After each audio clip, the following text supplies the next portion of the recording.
Welcome back, ladies and gentlemen, to the latest edition of the Grimecast, where we discuss the things that occur to us in mostly coherent ways, in nonsensical directions, and just the best kind of cringe. I'm your co-host Browbeat, and with me, our newest member. Water horse, it's me. And as always, guys, it's Nutchucks. Yes, Nutchucks. We are gathered together once again, with sponsor for this episode being the newest member of the Italian Parliament, Tifa Lockhart. From Final Fantasy VII. Yes, Italian Tifa. Italian Tifa. I'm actually wait. I'm Okay, so somebody's not in the know, and that's all right. This is just internet news. Yeah. It's about 2 weeks old at this point because that's what happens. But Chucks, are you aware of this at all? Nope, I'm about to look it up. Okay. Well, this qualifies for NSFW, certainly, but the internet works fast, and the canon is being rapidly rewritten to make Tifa Italian because she made a big splash in a Senate meeting. Oh yeah. Oh, where the guy played the clip of Final Fantasy VII. Yeah, I heard about that actually. Yep. Okay. Yeah, I heard about that one. Okay. I was like, wait a minute. I was like, there's a chick who looks like an Italian version of Tifa in the Italian Senate. But Well, now see, she was always Italian. You just didn't know. Now it's apparent. it is now. And the memes are good. The memes are amusing. What's really funny to me about that instance is that despite it being a big hullabaloo, and technically it's an adult subject, so it's not an appropriate venue, you never see nipples or penis. So strictly speaking, this is a far less dirty thing that what could have happened. Tame, even. But we got to do the outrage, and then we have to do the fan art. Well, that's how it always goes. Any Rule 34, man, you gotta, it starts with fan art and then outrage and then just keeps going. Keeps just slowly going downhill from there. Is Horse a fan of this sort of content? I wouldn't exactly say I'm a fan, but I'm not exactly opposed either. Uh, it really depends on the art, I guess. But it's not something that I would regularly browse. Are you saying that as long as it's only on your DeviantArt page, it's good? I haven't used DeviantArt in probably like 10, 12 years. I've never been on DeviantArt, so I have no clue what's on it. Uh, Mostly. it's a cesspool. That's what I assume. With a name like that, you can only imagine what type of shit you'll find on there. Don't gotta imagine. Well, You gotta find your tags. Use the right tags, and you will find exactly what you want. But I would say that including this sort of material, say on C-SPAN or other news networks, you probably get better viewership, and it would allow you to normalize taboo subjects, so we just deal with it matter-of-factly. Councilman, could you please flip her over? It's hard to hear you. Or you can do it just like how Robot Chicken did it. Just make it like TRL. Just like, yeah, I like Senator such and such from Ohio. Yeah, this is my number one request. Just have everybody vote on them and just talk about them. Do it that way. We get people involved in it, politics, especially at a younger age. We just have to get over the stigma first, because everything is about puritanical denial, but then look away and do it this way. I'd like to use popular examples of modern practices that governments say you can't do that, but it happens anyway, and there's a loophole. Like that gambling is illegal in Japan. It's just illegal. It doesn't happen. But with these buildings standing side by side, in one building you have pachinko slot machines and various other games of chance that you buy into with tokens, and then you can cash out your winnings in tokens. And this other building, you see, this other building right next to it, you can convert tokens into money. Ergo, it's not gambling. It's two completely separate businesses. I guess that's one way around it. It's like how they do it here. We can't technically give you money, but we can give you a gift card to the business, which then you can buy lotto tickets. And if you win money on those lotto tickets, boom, that's how you can get some money that way. So there's loopholes to everything. Good for you, guy. Yes, loopholes forever. So, with Italian Tifa covered, I would like to give the floor to you, gentlemen, for any prepared reviews, impressions, or life events that you'd like to share. before I drown everyone in more syllables than they care for. I'll let you go first, Water Horse. All right. So in this past week or two, I have started watching one of your favorite shows, bro. Iron-Blooded Orphan. Yay, Gundam! Yeah. I didn't really get that far into it. I'm only on episode 5. But that's because I wanted to watch it whenever I could actually sit there and fully take it in. I appreciate that. That's a good, attentive way to do it. Within 5 episodes, you get a pretty solid sense of what the mood of the season or the show itself is. Do you have any notes for us? I didn't exactly take notes, but there are some memorable points. Uh, like the first time that I realized that the entire thing that's powering their like base of operations is the Gundam, and like the entire first uh part where Mi- Mikazuki, Yep. is that his name? Yeah, the Mika. first time that he gets in the Gundam and like the physical toll that it took on him, I really want to see where that goes. That's a big one. I mean, they did brag. Hey, we even have our own AHAB reactor. Uh, we, yeah, it's this thing down below. Whenever we palm space off, I'm sure we can liquidate it or whatever. But yeah, the fucking thing doesn't work. Yeah. I mean, even the fact that they have to basically say we don't. It doesn't have a cockpit, so we're just going to bolt in a mobile worker. Hopefully, you guys can figure that out. Hopefully it holds up. Hopefully you hold up. Good luck. Are you okay with the silly hair? Yeah, I've seen a lot sillier hair, so it really doesn't bother me. Okay. How about the shirtless boys? Uh, it happens.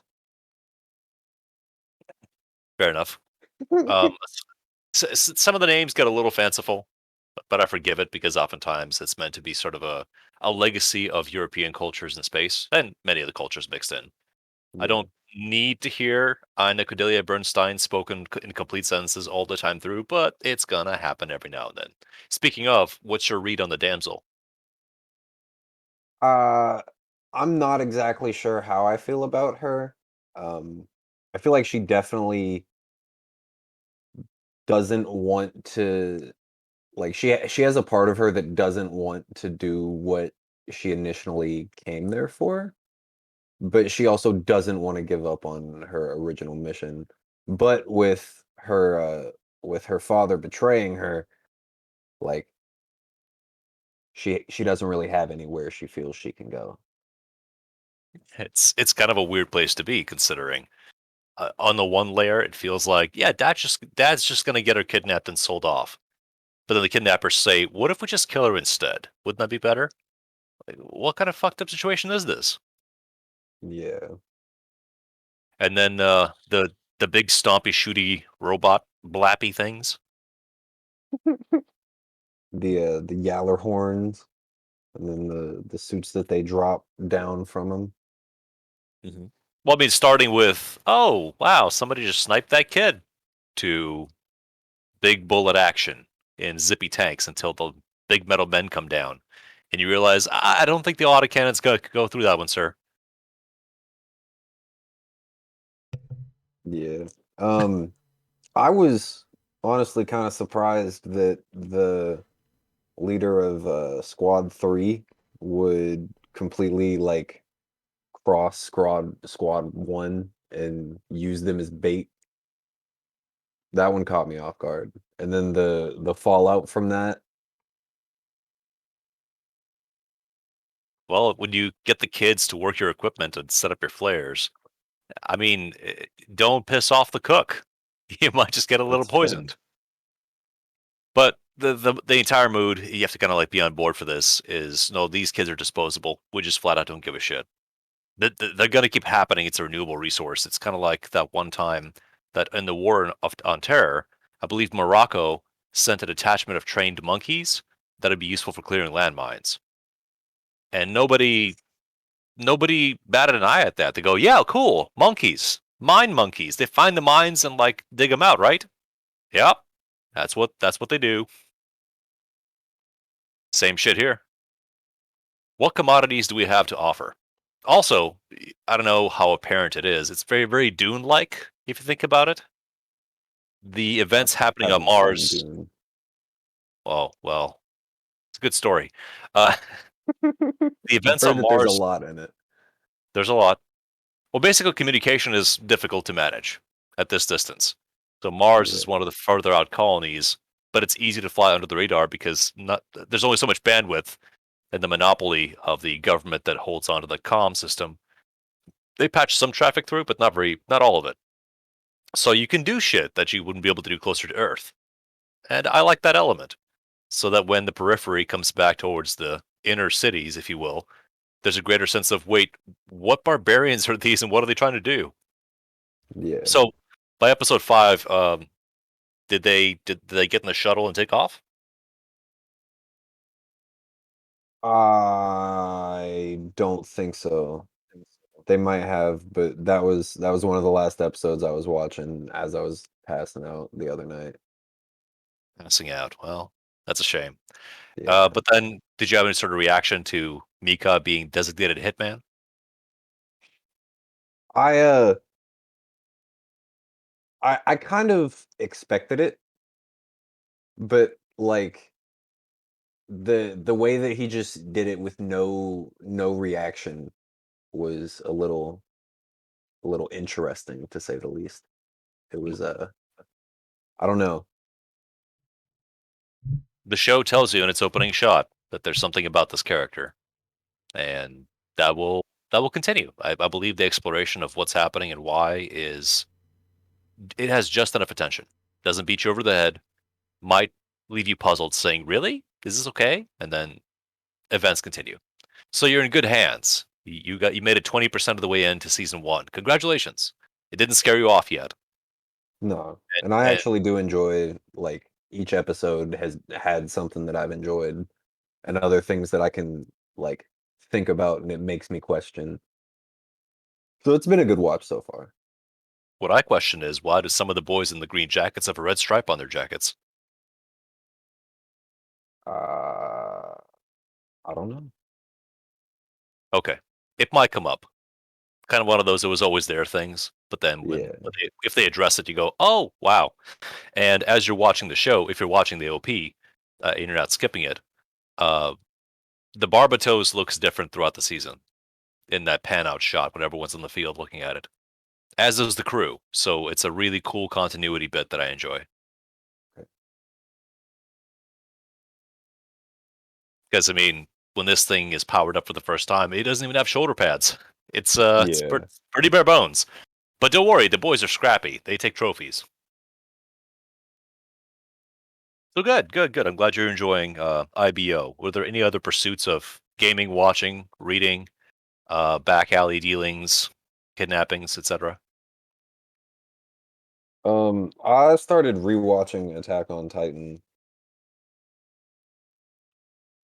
just because a lot of the people that I talk to in this other Discord that I'm in have all been watching it like concurrently, with this being the last season that they're airing. And they all want to talk about it, but I keep asking them not to spoil anything, and that's nearly impossible with Attack on Titan because Well, every show it just like every episode progresses the story. it doesn't progress the story so much as it peels back a layer of mystery. Well, yeah, it gets you further to Because what's actually happening. I take points away for that. The way the show is built, it's built for TV intrigue, and I mean, there's totally a crowd for it. People love it. They love the fuck out of it. But to me, if you're built to be contrived, then you go, but then it was this. Whoa, what a mind twist. Well, you told it in an obtuse way to keep people watching, not really putting it together. Many shows have layers, but some of them don't try to beat you over the head with it. Like when they wait for, what was it, 3 seasons to answer the question of what's in the basement? And Yeah. then when you get to the basement, wasn't that important? I have only ever watched up through like season 1. So this rewatch, I'm already into episodes that I've never seen. Good. Good. I think you'll like it, honestly. I would like to have a positive take from your expressions. Me shitting on it is based on the criteria that I place up on storytelling that doesn't really belong in most people's experience. So if you're excited, you go ahead and talk. You can spoil the shit out of it for everyone else here because they're spoiling it for you. Pass the hate forward. That's how this works. I mean, it's not like I wouldn't say it's a bad show. I agree with you though at some points that like it tries to force twists in there that aren't like necessary, or they'll delay it for a really underwhelming payoff. Just Tension, wait, man. The tension. just wait for the. They're starting the final season, part 2, part 1, and season 3 are the same way, man. Like that's all they do essentially the whole time. Like, oh god, they build it up, and it's like, wait for it, and unnecessary to do. Like you're gonna get disappointed in that. So just The be prepared. difference between, and Chucks can speak to the shows that he knows better, but it's the difference between what's in the basement / what's with the Titans being a constant stressor. Like a show like Trigun, it has layers, it has twists, it has the camera pans out to show what's actually happening. I don't think that that's the focus of the show for most of it. I think the last third becomes a more structured, linear, okay, let's solve the problem. But in the process of the hijinks adventures that the gang goes through with nebulous objectives or seeking answers, you get some of those answers, but that's not the focal point. It's not, we gotta find out what's happening with the moon. Instead, it's, oh, what wacky adventures will Vash and the gang hit this time? And just little pieces get filled in. Because you're part way through season 1 then, Horse, or are you further in Attack on Titan? I think I'm partway through season 1. Okay. Well, they're gonna start asking questions. I'm almost done with season 1. Okay. Are they talking about the walls?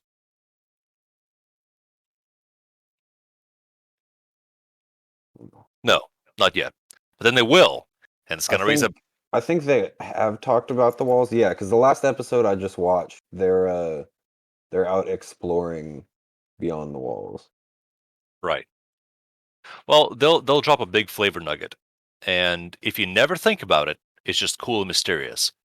But when you do think about it, it's gonna raise very serious questions. And eventually, those questions are answered, and then you get those answers. And in my case, I got the answer and said, "That's dumb," because you had to create this entire convoluted situation just to make the answer make sense. Yeah. Yep, that's halfway into season 2, if I'm not mistaken. So once he gets to season 2, we'll find out. Sure. And then please enjoy our 5-episode arc of wandering about the woods. Because the woods are lush and green and beautiful and you can swing between trees. And it's totally awesome. Hope you like the woods. Again, this is me griping at a show that everyone loves anyway, so who cares, right? Well, you're griping about season 2. Season 3 to me was kind of a bore, and once they get to the first part of season 4 was also a bore to me. I just couldn't enjoy it. Like, I don't want to ruin anything, so I'm gonna give him that, and once he watches up to that point, I'll let him. But Chucks, it's so pretty. It's so pretty. Their eyes are so deep and full of emotion. Their jackets are so fucking tight, and those hip packs, man. Oh gosh, so pretty. So yeah, they're adorable. Then you have the distended people bodies Oh yeah, with steam coming out of them and blank expressions like American consumers. it's all consumers are, not just American. Yeah, I get it. You make a good point. Okay, aside from that, their Attack on Titan. Horse? Something else? That's mainly been what I've been watching. Just Okay. those two. I've watched a couple episodes of just Pokemon Indigo League. Like that's just a show that I'll throw on for like background noise or something. I wanna be the very best, like no Absolute one classic. ever was. If that still isn't the theme song, I'm gonna be disappointed. It's For not Indigo still. League, that is the theme song. It's probably Oh, not still the theme song now. No, not now. But I mean, like Indigo League wasn't that far off from when the original was out, right? Yeah. Yeah, I was about to say I don't think it should be any different. And they ever solve the issue of Mr. Mime clapped Ash's mom's cheeks? Did they ever come out with that in that kid show? Probably not, but I'm sure you can find it somewhere on the internet. All right, let's look up some Rule 34 Mr. Mime. if that's what you want, I don't. I can find you There's some a right now. Would DeviantArt you like for me it. to? No, I'm good. I'm good. You nope, I'll pass. DeviantArt. Okay, incognito tab open. Secret words are being said. I already got a malware on this. I don't need any more. Don't need to be put on an FBI watch list. Nope, that's a different smutty show. Wow. Well, good news, everyone. They have Sexy Covenant. What? Are you shitting me? I mean, I could post this in a Discord, but you don't want this image. Oh, I do now. You had to say Eh. it. Throw it up there. I Okay. don't want that I mean, image. Send it to him through DMs. so I'm going to copy this image. I'm going to throw it in here. And then because it's our Discord, we can just do this. Oh dear God. Is there a spoiler tag? Can I modify attachment, description, alt text? Mark a spoiler. There you go. There you go. That way, if you don't want to look at it, you didn't have to. And for your consideration, bam, enjoy. What the fuck? What the? Now, using clean language, please describe what it is you're seeing. You're gonna have to give me a minute. What the heck? Oh, okay. Oh, Jesus. It looks like, I don't know the other ones, but it looks like the Bane Covenant, the Arbiter, is bent over with his butthole spread, his junk hanging out, while three other form of the Covenant are playing tiddlywinks with themselves in front of him. I would challenge your claim that that particular elite is a he. Oh yeah. Given that ass, I firmly suggest that this is a combination of genders. It might be. They might be multisexual. Those playing at home, those are Krogan from Mass Effect, showing their salute Harambe style, and that might be something from Ninja Turtles in the far left. It looks like a Battletoad. It might be a Battletoad, a very, very sexy Battletoad. But it looks like everyone's very happy to be in that room together. Yeah, it does. And now I'm on an FBI watch list. Why? I didn't say they were underage. Oh, that's a good point. All Krogan appearing in this program are 18 years or older. There, see? You're covered. I hope the guy in our Discord does not click on that. Hey, it's tagged as a spoiler for a good reason. That is going to be a hard one to explain. Still looking for Mr. Mime. I'm doing the hard work, so you don't have to. Thank you. Digging through the trenches. There's a lot of there's a Pokemon character. I don't know the show. I don't know the name. The name of the character is Hypno ? Or she's a blonde one. She's got the black dress and hair doodads. People seem to like her. There's a lot of appreciation fan work of this person. But the problem is, I remember Pokemon in its inception. So to have the people grow up alongside with everyone and then sometimes age up the characters and introduce new ones, I didn't remember there being a lot of horny in the initial run of the show. But I guess tastes change and you've got to get the kids buying the cards somehow. Describe her again. Well, she's humanoid mostly. She's got black hair, accessories, big blonde mane, black dress. I don't know if it's a trainer. I don't know if it's a anthropomorphized Pokemon.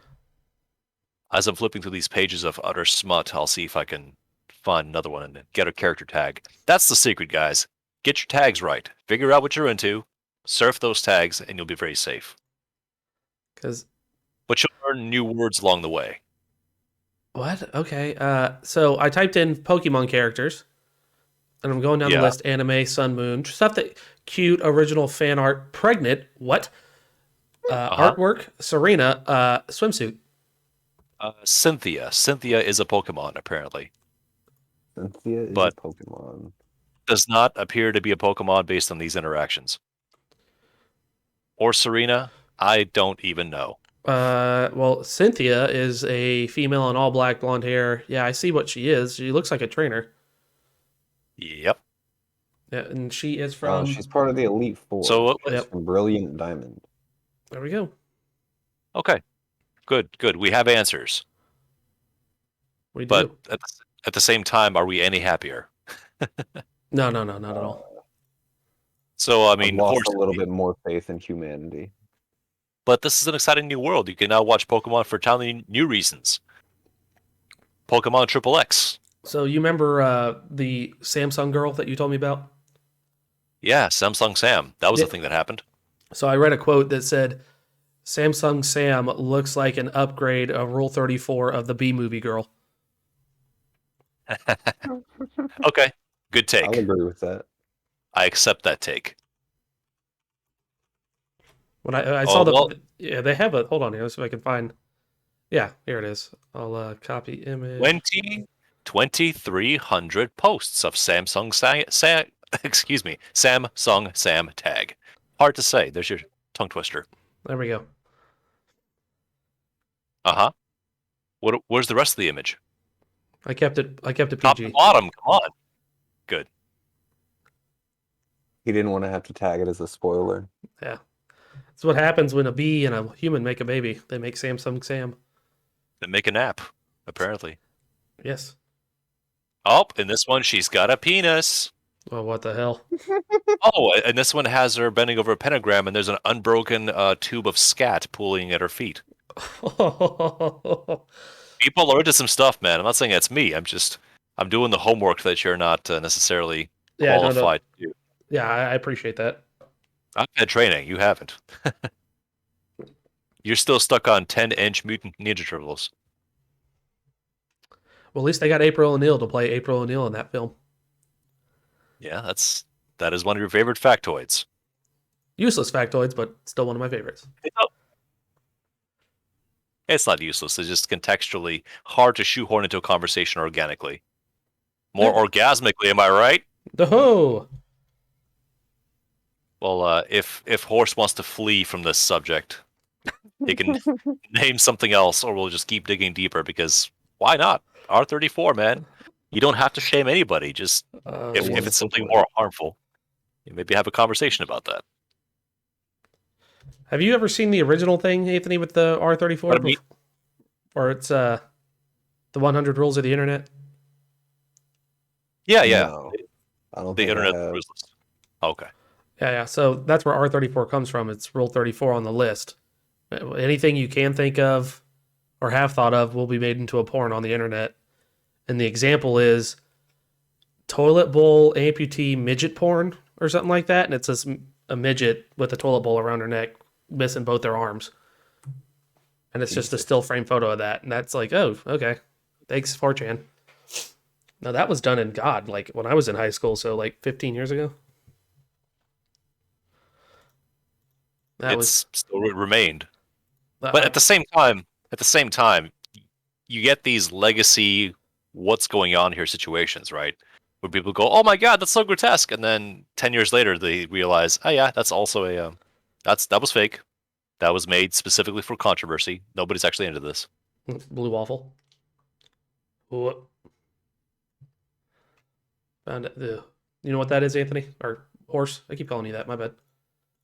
Yeah, that's one of the few things that I am sadly aware of. Oh, the grossness of the blue waffle. Oh, hey, it's a collaboration between Samsung Sam and Siri. Uh-oh. No Cortana? No Cortana. I'm disappointed. Whenever Microsoft gets back in the phone market with any kind of success, we'll talk about that. So yeah, no Cortana. Not this business quarter, maybe a little later on. Because again, macro corporations absorbing everything. Why not? Who owns Facebook currently? Excuse me, Meta? Meta? Meta's their own company still. Okay, So, I'll ask again in 3 months. yeah. They own a bunch of other things like Oh, Instagram and other Chucks, stuff. you'll love this one. Oh dear God. You'll enjoy this one. It's this is a very wholesome comic where Samsung Sam is happily calling Lady Dimitrescu, saying, "Can you believe it, Lady D? I'm all over the internet now. They really love me." And then Lady D replies with, "Look up Reddit, sweetheart." And then Sam is horrified to see what pictures they actually have of her, with like a mouthful of throw up situation. Oh It was shit. supposed to be wholesome. Then why'd you give her titties? Yeah, well, because people like to take anything that's wholesome and ruin it. Well, again, apply for a market because unfortunately, if you want to take a moral stance, then you're not listening to what the market's doing. The stuff exists because people who create material and memes can just stamp out more of it. And some of it's cheeky, but a lot of it is just playing trends and tags because then the same people yelling about how it's wrong and unchristian, etc., are the ones who then switch their accounts, take a burner phone, and then just enjoy the stuff anyway. So the sooner you can access this as perfectly rational and highly calculated, the smoother your day will go. Horse, we keep cutting you off, man. What's your porn? I'm kidding. What's my porn? I haven't recorded any yet. Oh, well, if you ever want to enter the platform, I have some contacts that are great at being producers and distributors. But I'm just letting you know that all those selfies that you took like just for yourself, they're online. Oh, dude, So I know. I'm the you one get. that put them there. Oh yeah, did you like leak them Yeah, with the winky face? Yeah, yeah. also strategy. You can't have them exposed if you're the one that exposes them. That is a way. Used to be wholesome. Used to be screenshots of new games that aren't announced, and now it's just the same cynical marketing as anything else. I guess then we turn over the venue to Chucks, who is going to put words together in a sensible fashion, hopefully. Somewhat We could sensible. only hope that I could put words into a sensible form. Oh God, what have I been up to in the past 2 weeks? Well, I did the homework on the show that you asked me to. That being Bikini Warriors. I would like to say that Bikini Warriors actually surprised me before I start this. It was a show that I did not think would be that good and just be a bunch of fan service, which is in there, but the way they did it was quite funny. The show is a complete parody of the RPG action adventure genres. The show Okay. follows four fighters or four characters: the fighter, the paladin, the mage, the dark elf, and each episode's 4 minutes. And in each episode, they have to go through certain situations. First episode is armor, so they go into a dungeon, they get defeated, they need new armor. So the guy gives them the same shit, but hey, it's better. And they're like, "How can this be better? It's the same stuff." He's like, "Trust me, it's an upgrade in armor. Just go out there and do it." So they go and fight the dungeon, and they beat the dungeon with the same exact stuff. It's a joke on the RPG genre where they do this. So I quite enjoyed the show. There's situations like this throughout the whole thing. It is 12 episodes long, so it's about 48 minutes. The ending is nonsensical intentionally. I'm not going to stick too long onto this. I don't know if either one of you guys watched this at all, but I would give it a recommend. It's a very decent show, full of fan service and a bunch of parodies and jokes. What you didn't say Mhm. was the appearance of the armor. Yeah, well, it's scantily clad bikinis. The scantily clad bikinis. So they're very thin, very showy bikinis, and that's all they wear. Very busty ladies at that. And it's meant to be a joke of all the characters that you see in RPGs. If you think back to Final Fantasy X, I can't remember the girl that wore all black when she was in X2. They gave her the scantily clad outfits. It's kind of like that. They are very thin bikinis, and all the characters have them, but they protect them somehow. So, like I said, I enjoyed it. It's a good parody, and for under an hour, it's worth the watch. How quickly were you accustomed to the visual subject? After the first episode, so second onward, I was fine with it because the first scene that you see is the fighter getting knocked back by a dragon, and it's a full like zoom in shot of her crotch, and it's just like, oh, okay, this is all fan service. I went into it thinking it was going to be dumb and some fan servicey episode, fan servicey show, and it wasn't. There is, like I said, it's in it, but it wasn't at all. It was meant to intentionally entice you to be like, this is going to be dumb, to then lure you in and be like, haha, I got you with something else. Like it's actually has something else that behind it. Since they're 4.5 minute episodes, do you think the pace is better served by being compacted? That every episode is basically one joke. We're going to do a joke. Here you go. Did you like joke? Great. One more episode. Correct. I like it that way. That's how they did it. It was episode that particularly pertained to one thing. The first episode being armor. Second episode being how the quest that you get in the quest they got. Third one being them going through a village. If you play RPGs where people just go and you take your character and you destroy stuff in the village. The actual consequences of that happening. So that's the whole skit. Like, hey, we're just going to go in. We need money. So we're going to destroy people's stuff and take their money because the law says we can. So each episode is done that way. Like, oh, we got to defeat this. Oh, we need new teammates. We need new armor. Just it goes on for 12 episodes that way. And being compact, it's easy for anybody to follow and quite enjoyable. So you don't have to sit there and think like, oh, it's a continuously running gag from each episode to each episode. Each one's different. That makes sense. Do you think they could tell a continual story through quick episode cuts like this? Yeah, they potentially could. They could have, yeah. I don't think they would have, though. I think for what this show is, I don't think it's necessary. If someone wanted to do, excuse me, I just stuttered there, wanted to do a show like that where they have a short snippet, 4-minute little bits, 4.5, 5-minute bits, and to do a story over time, they could possibly do it. It would be better suited for like a YouTube or somewhere along those lines, a small little compact online service like Patreon or something.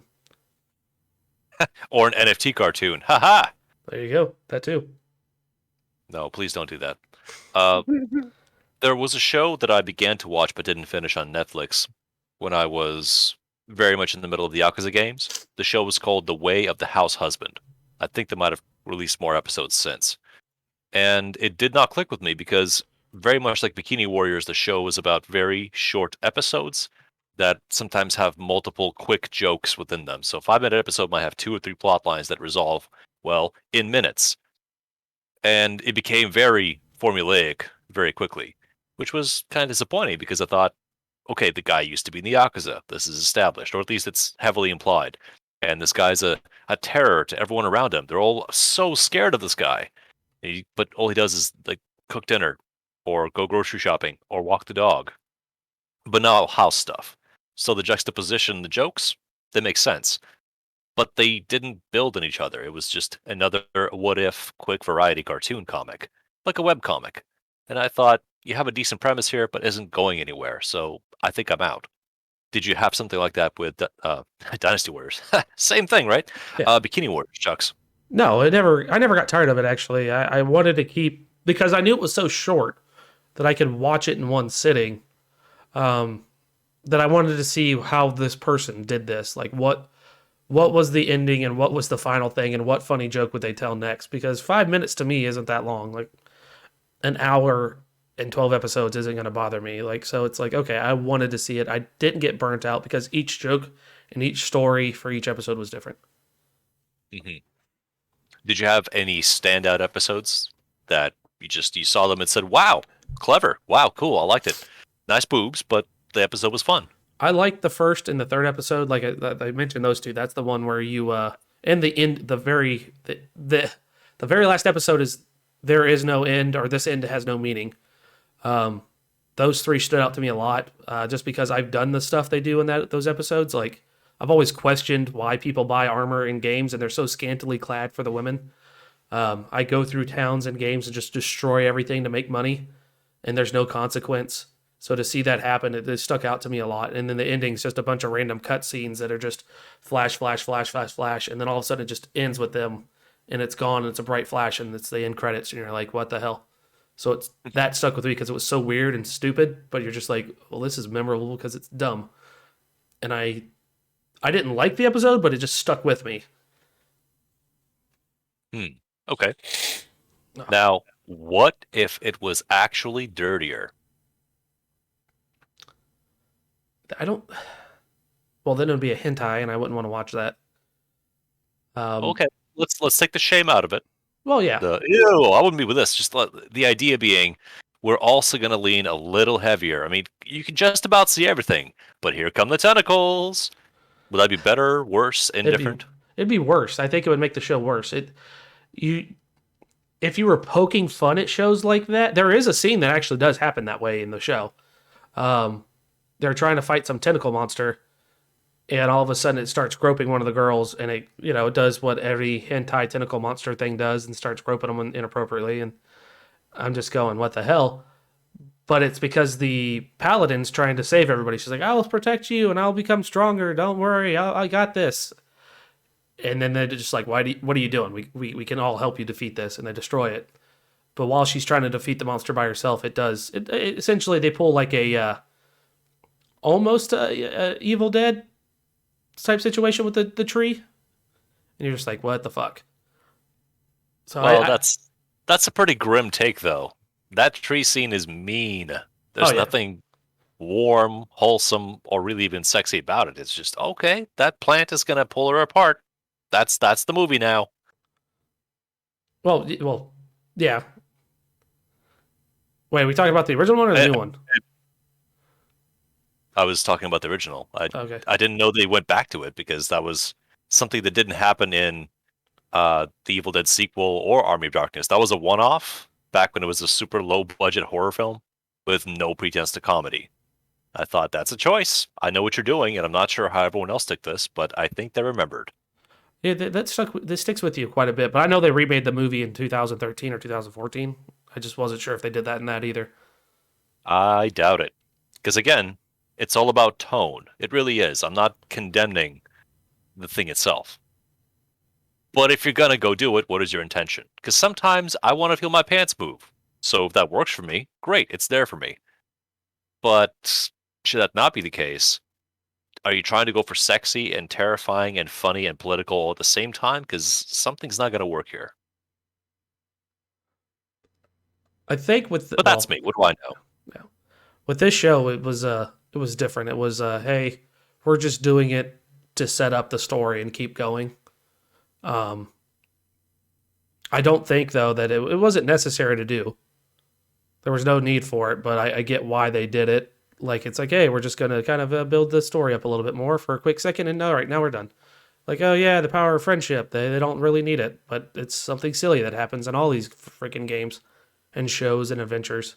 The one person has to leave to become stronger, then realize, oh, I need the power of friendship. They just went about it in a different way. Different way. Like more condensed satire. Yeah. For that episode. So what if they were 25-minute episodes? I don't think you could do that. Well, you could do them in 25-minute episodes. I don't think they'd be as funny. Like you would the quick beating pace of the skits or the 5 minutes, and they're constantly like, hey, we're just picking fun of this one thing real quick. I don't think you could drag that out for 25 minutes, but if you did, it'd be very boring and you'd have to fill in a lot of shit that would be unnecessary. Yeah, they could just walk in the same animation, side by side, talking to each other with a little bit of jiggle. Easy entertainment. People love that, right? Sometimes, not me. I'd find it boring. Well, there you go. Horse, did you have any questions for Chucks about the premise or details or the secret fan art of Bikini Warriors? Well, I could ask him about the secret fan art because I'm sure he probably spent more time looking at that than he did watching the show, with them being like 4 or 5 minute episodes. No, I never looked at any fan art. Right, that's what you want us to think. No, seriously, I didn't look at any fan art. I watched the show and I watched it one more time, and that was it. Nice. So did you do the thing that I asked? What, write down notes? Because you watched it. Yeah, you watched it twice, but the idea was the first time it's so short, you expose yourself to it, and then you break it down a little more structurally, which you did. You talked to us about it, but did you put any thoughts to paper or digital display? I put a little bit of thoughts to paper. I brought a notepad to work and I wrote a little bit down. But most of it, because they're so short, like it didn't, like, hey, I just quick little You notes didn't that I have to. thought, yeah. They were just quick little notes, and that was the whole thing. Like, oh, I found this funny about the whole show, and da da da da. So essentially, what you guys asked me was on my notepad. Sure. This was meant to be an exercise for something very digestible, so that if this happens in a more difficult or rich show, then you'd have a way to express it on a model or a skeleton design doc. Here are the categories. Here's why. Or here's noteworthy. You don't have to, but with practice, you get even better at telling us why you love Full Metal Alchemist so much. Because it's just a great show. It's just good. There's your copium, folks. You just get, just fucking, it's whatever. Just like whatever. Okay. Anything else, Chucks? Yeah, I did something for the first time I haven't done in about 13 years. You wipe front to back. No. I went on a date for the first time in a long time. So my real self went on a date for the first time. So I did that. Got to meet this person and I quite enjoy them. They're huh? How did it go? It went pretty good, surprisingly, with my goofy ass self. She is older than me, so it was kind of nerve-wracking that I had this older person who was probably, more set in her career and everything else, and I'm just this goofy guy who's a cop who, talks funny and says stuff really quick and gets nervous real easy. So, but I had a good time. She had a good time. We enjoyed each other's company and plan on seeing each other again. It was fun. Planning on seeing each other? So in 2 weeks, there was only one time you met? We were supposed to see each other today, but unfortunately that fell through. She had to do something for work, and then I might see her tomorrow. Okay. Exciting. Best wishes for Chucks. Thank you. Sounds like it went better than Bikini Warriors because he had less to say. Yeah, it did. Like, what kind of date was it? Did you meet at a bowling alley? Did you go back behind the Safeway? General details. He'll go back behind a Safeway.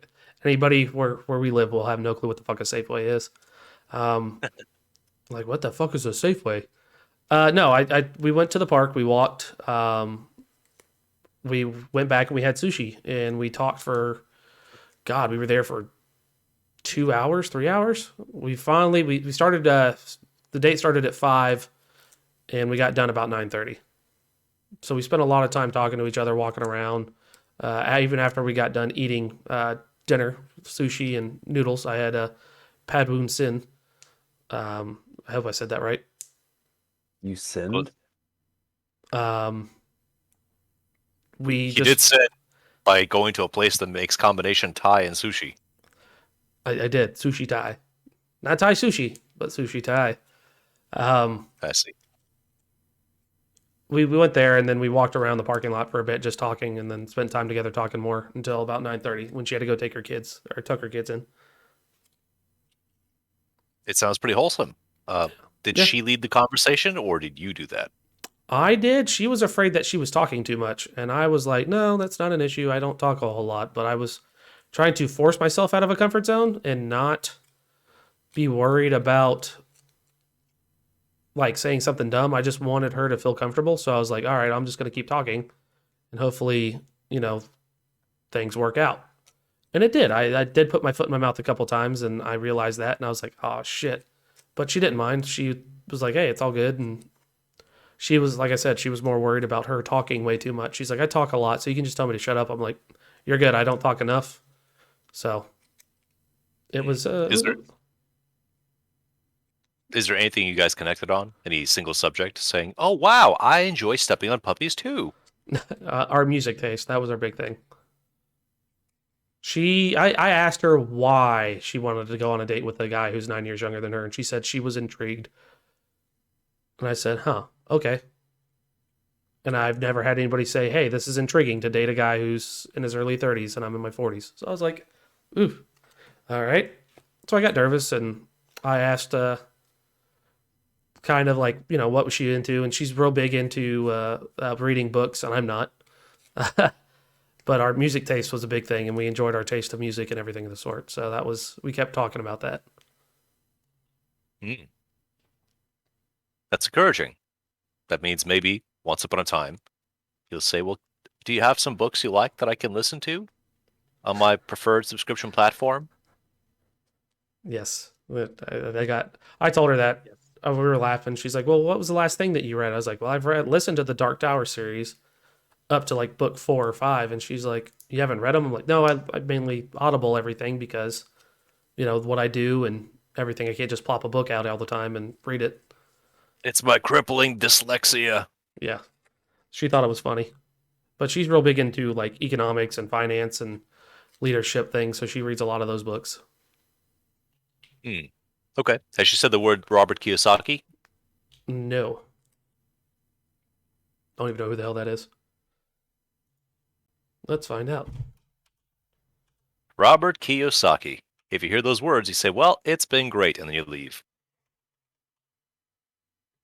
Let's see what is it. Robert Kiyosaki. Let's go images. The hell does he do?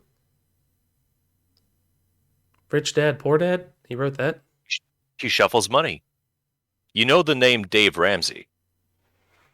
Yeah, I know of the name. Well, same circles. Ah, Different methodology, different expression, different sense of belonging, but very similar idea. And on paper, nothing wrong with finding a way to work a system to be better off. However, you know the kinds of people that gotta succeed at any cost within those systems. And in my estimation, I could be wrong, but based on everything I've experienced, oftentimes those people don't see people. They just see new progress vectors in their future ventures. And I don't like that very much. But, their wallets are all deeper than mine, so I guess I'm wrong and they're winning. it all depends on how you want to look at it.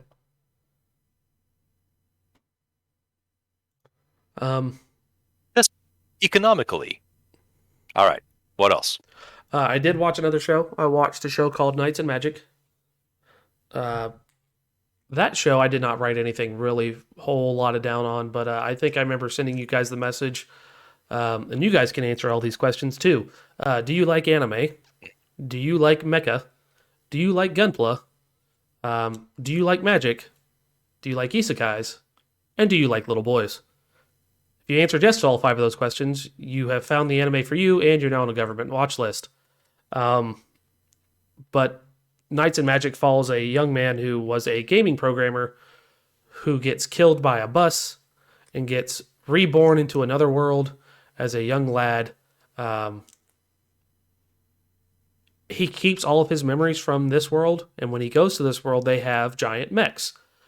He's able to, once he turns to like middle school age, to start working and convincing people that he can control the magic and make the knights better. It is a good show. It drags on quite a bit, and then when you get to the later episodes, the action picks up, which makes it all right. It's only 13 episodes long. I thought it would be longer. I thought it'd be like 20, 30 episodes, maybe a couple seasons, but it's only one with 13 episodes. Not terrible, not great. But if you answer yes to any of those, it's worth a decent watch, sitting down and going, hey, I can watch this, see what it's about. And I give it a thumbs up to go watch it. Horse, did you spot any inconsistencies in that testimony?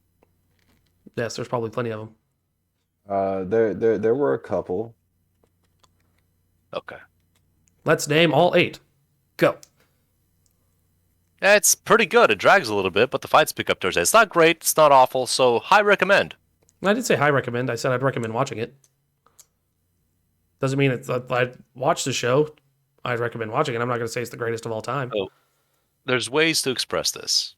Because the enthusiasm is there, but also you're giving it shit for justifiably having some things you didn't enjoy as much. So you can say it was exciting and it was colorful and it did what it did in 14, 15 episodes.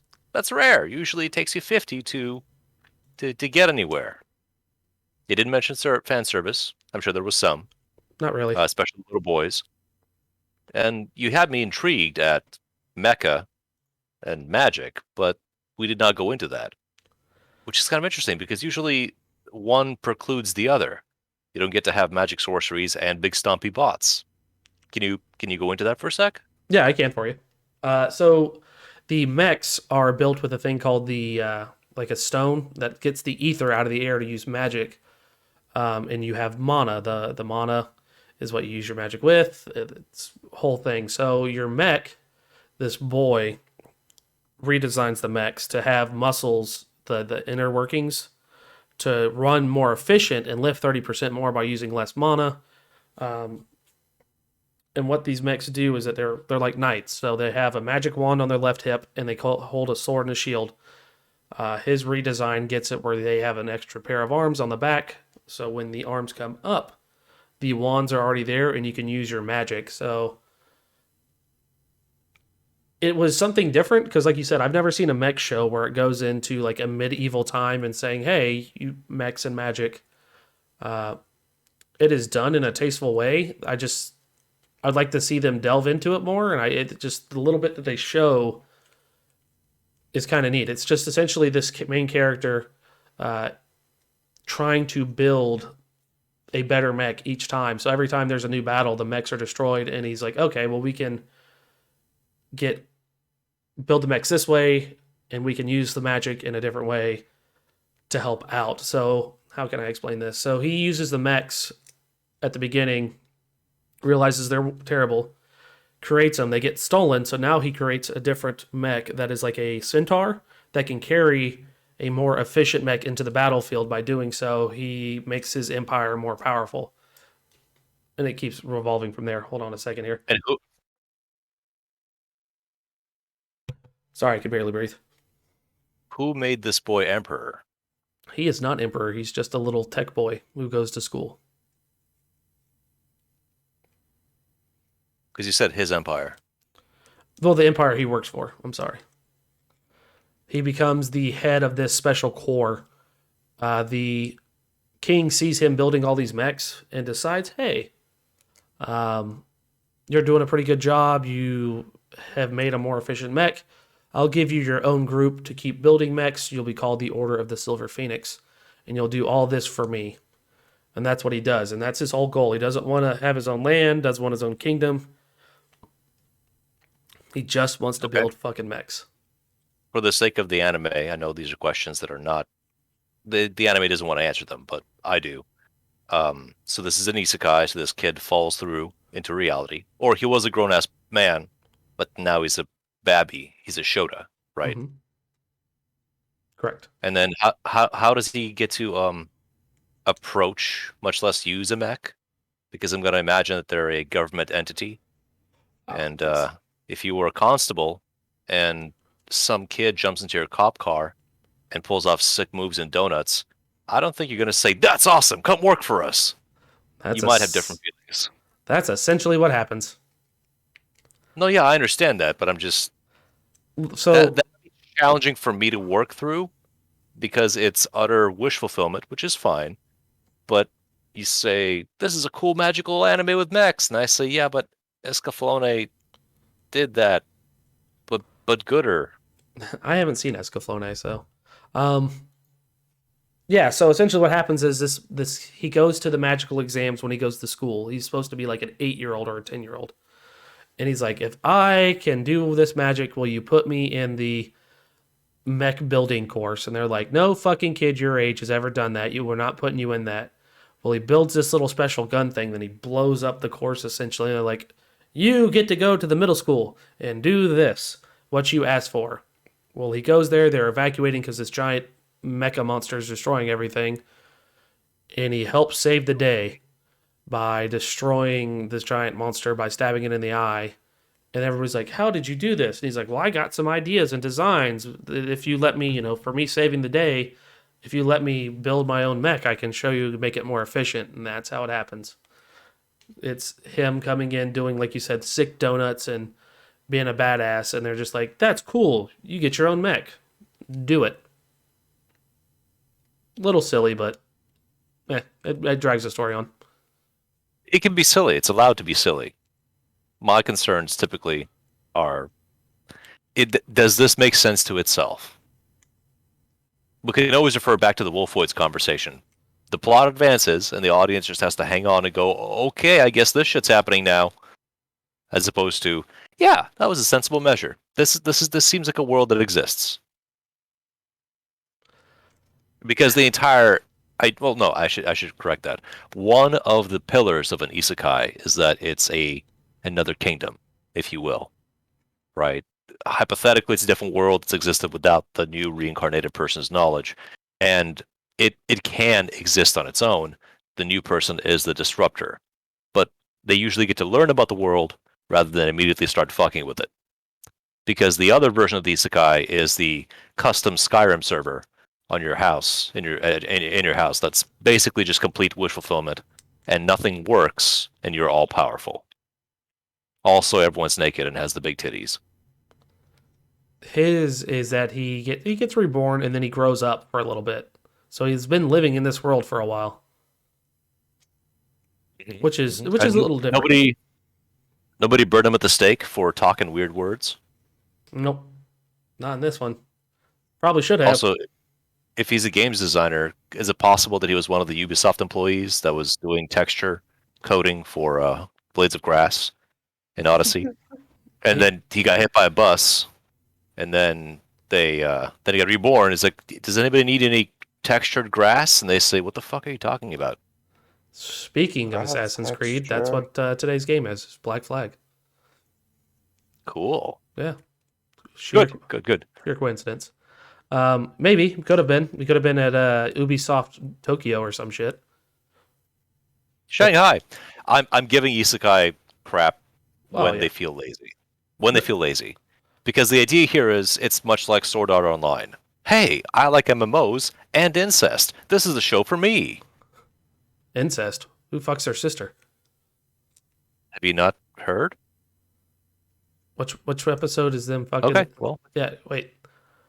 Is it a new season? Because I've watched up to season 3. I barely know the show. All of the additional reading material pretty much completely focuses on the sibling relationship.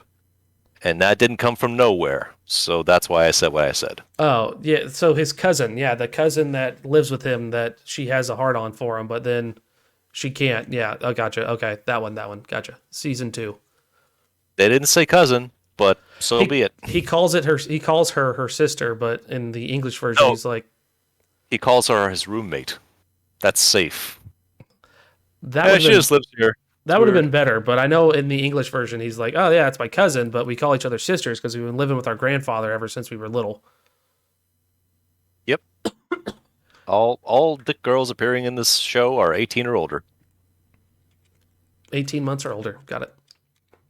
Yes. It sounds like Knights of Magic is cool. It's been recommended before. I observed this recommendation. I haven't moved it further up the queue very much. But since Chuck's enjoyed it, I guess my only other safety check is to somehow compel Horse to get off of Pokemon and then try Knights of Magic and see what Horse thinks, while directing Chuck's back onto his subscription list and saying, scroll down to E. There you go. Escaflowne. Check that out. Yes, I know. I'm doing the thing where an older show, I say, does the new thing better. But they're different. The only real linkage is, yes, it's an isekai because modern-day girl falls into Fantasy Kingdom, and yes, they have mechs, sort of, and they work all right. And there's not that many. So whenever one shows up, it's pretty significant. Are you saying that's my next show to watch, is Escaflowne? Your next show is Evangelion, but you're cowarding out again, so... I can watch Evangelion. Yeah, but if we ask you about Ava, and your review is basically the same as Knights of Magic, yeah, it's pretty good. Like, it got a little weird at the end, but I mean, it was cool, it's colorful, they went underwater. Kind of confusing, the guy's depressed. Big recommend, thumbs up. That's what I don't want to hear. She gets blown in half. That's right, that's the one that gets blown in half, right? The black hair girl? Or is that the redhead girl? No, wait. I can't remember. I've only seen bits and pieces of the show. I don't remember everything about it. I will watch it and give you a better comprehensive understanding of what I think of the show. Maybe pick specific things. Don't try to explain the show. Because when you try to explain the show, sounds a lot like you saw a really cool episode of Dragon Ball Z, and we need to know exactly how excited you were when the father-son Kamehameha popped off. That Don't was worry about the 37 episode arc that got us there. Just tell us the big Zao Pow Wow. yeah. That you want the 3 episodes where they scream together and defeat Cell, or just the 2 where he like gets blown away and he keeps screaming and I'm trying to figure out. I want you to talk about 16 Ah, and Dr. Giro that nobody does. Because who cares? They're not the coolest. Except they keep showing up in games, so there's something there. I have unrealistic expectations, folks. I want this man to articulate and enjoy the art that he's participating in. But that's a fallacy. Most people just put shit on in the background and say, ah, yes, the sounds of my childhood. indeed, that's how I do it. Like, If I could just get like a small tape player and put it in the next room to have vague noises of neighbors fucking through thin walls as another background while the TV is happening so I could turn it up to drown out the noise, perfect. That's nostalgia juice. uh, That's how you get the best sleep of your life right there, sleeping like a true baby. I like what I know, okay? Yeah. reminds me of my cousin Vinny. I haven't seen, I don't think. There's a scene where he gets a hotel and he can't sleep. Or he got a hotel and it's right next to the train tracks, so the train tracks go by every night. So he gets used to it. So when he gets thrown in jail for contempt of court, he doesn't have the train tracks, so he tosses and turns every night. So it's like, Yeah, that's pretty real. That's very real. excuse me. But Excused. yeah, I haven't seen anything else. I mean, my week has been me essentially getting ready to move out of my place. Well, I thought most Americans move by just stepping out the door. No They- prep. Just bye. That's how most Americans do it. That is not how I do it. I need to move back into where I was at originally, and then go from there and put some of my stuff into a damn storage unit. Where's it now? It's still in my house. Okay. How are the new digs? They're nice, same as last time. They're the same, exact same. Nothing's really changed. No welcome back surprise turds anywhere? No, not yet. That's a shame. I'll be waiting for it. I'll come into my room and just see a giant turd sitting on my bed. Got a little smiley face and a sticky note taped to it. Just for you. Just have a box there. What's in the box? Open it up. It's a turd. We walk in the room and you smell a turd, but you see a box, and now your brain's fighting with itself. Do I quit while I'm ahead, or do I confirm that yes, there's a turd smell, and it might be coming from the box? And then you're just about to leave the room, but then your brain goes, man up, damn it! Man up and get in there, see what's up. And you see the turd. You go, it's impossible. Nobody would do this to me, right? Your brain says you have to lick it. Son, you have to lick that turd. Oh, You gotta confirm that it is a turd. Do it! I'll pass on that. I don't want Lick the to. turd. No. How else are you gonna know it's a turd? Yeah, your You can senses are lying to you. You can smell it. You live in a country. You live in a country where one of its major breweries had a campaign where they had brand new bottles or cans with a color activated indicator for temperature. When the Rockies turn blue, it's just cold enough. And comedian David Cross pointed out, of all the senses available to me, the sense of touch has worked for me 100% when determining temperature, but I just need to get a double sign off from my eyes. How do I know that it's cold enough? You So, have to be able to see the cold. You yeah. just Are gotta the be able to mountains see it. blue? No, then chill it. So because of shit like this, that's why I give you a hard time when you say, I know what I'm doing. And I shake my head. Like, yeah, of course you do. Sure you do. Absolutely. Never. And that is in part why I think the date project is gonna work, because the lady that's interested in you understands that you're less of a boy than you used to be, but you have just enough of that charming cuteness of I have a good idea, and she'll bring the band-aids and the fruit roll-ups, and you'll have a great time. I don't like fruit roll-ups though. Do you want this to work? Then you're like fruit roll-ups. I hate That's fruit the roll-ups. deal breaker. Nope, it's over. You have the greatest personality. You're very sweet, but the fucking fruit roll-ups gotta go. God damn it! Get the fuck out of here! I'm gonna harken back to when I remember about when I liked fruit roll-ups when I was a kid. Not anymore. Channel it. So now Imagine. is it? Mhm. Go ahead. No, I was just gonna do a bit. Please tell me your thing. I was gonna ask. So now is it fruit by the foot or gushers? I hate those too. Oh wow. I used to Ooh, like, Hate it all. yeah, I never really liked the fruity gummy shit when I was a kid. Still, as an adult, I don't like them either. I used to eat a lot of the potato sticks, the thinly cut sticks. I don't know what it was about what about them that I like so much. Maybe the saltiness, the crunchiness. Who knows? I don't know. Uh, I liked those a lot as a kid. Ice cream, but Gushers, fruit by the foot, fruit roll-ups, couldn't eat them. But this is also the guy who used to eat raw bacon. So when he was a kid, so that might be an issue too. Why is that an issue? Many civilized nations in the world eat raw pig after it's cured a certain way. Well, it's only in America. They say, "Oh, it's because of the nitrates. You can't do that. Raw bacon will kill you." Only in this country can that be true. I was always told because they still had pork rinds in it because it wasn't cooked. Oh, that's really interesting. Because you go to most Mexican and European places, you ask for the white bacon, there it be, pretty raw, delicious and salted. Maybe it's the salt. It kills the pork worms, or maybe pork worms don't exist outside these borders. We'll put the worms in the pork while it's alive, so it's a problem. So you got to do it our way. You see?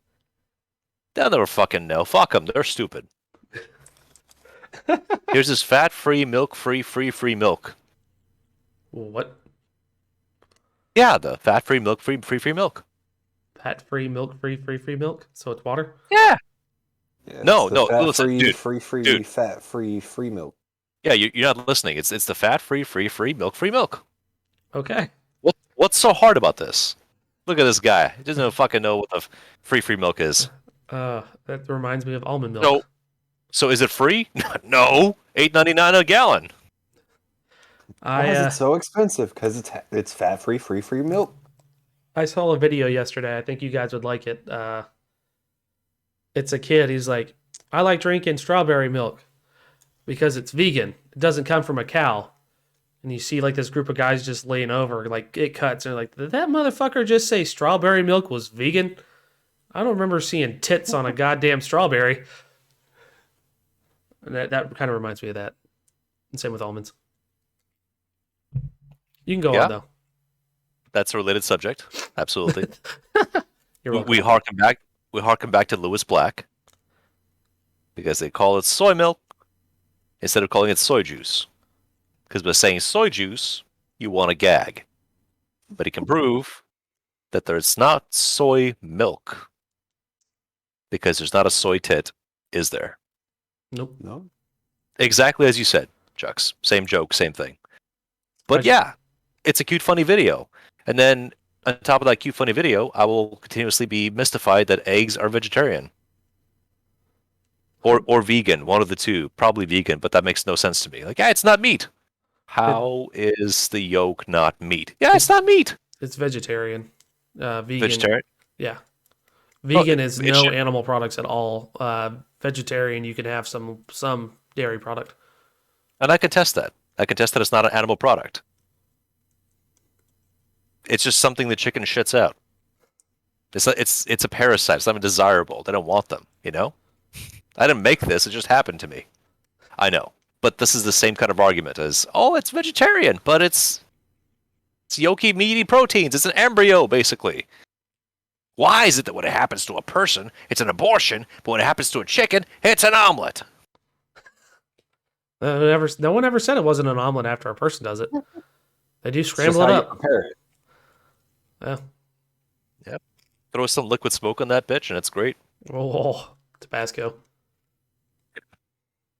Yes, gross, dumb humor. We all love it. Oh, we do. Certainly. But when we're talking about firmly defining your operational reality by twisting the rules as hard as you need to make it work, I mean, you basically need to buy one of those 4-foot wire benders to try and get that to happen. Or find a truth bender. Wait, we call those politicians. Never mind. Or lobbyist. Lobbyists are like practitioners that weren't actually indoctrinated into bending, so they try. All I Yeah, can yeah. all I can think of now is Avatar. I'm a truth bender. Yeah. I bend the truth to make the Fire Nation seem better.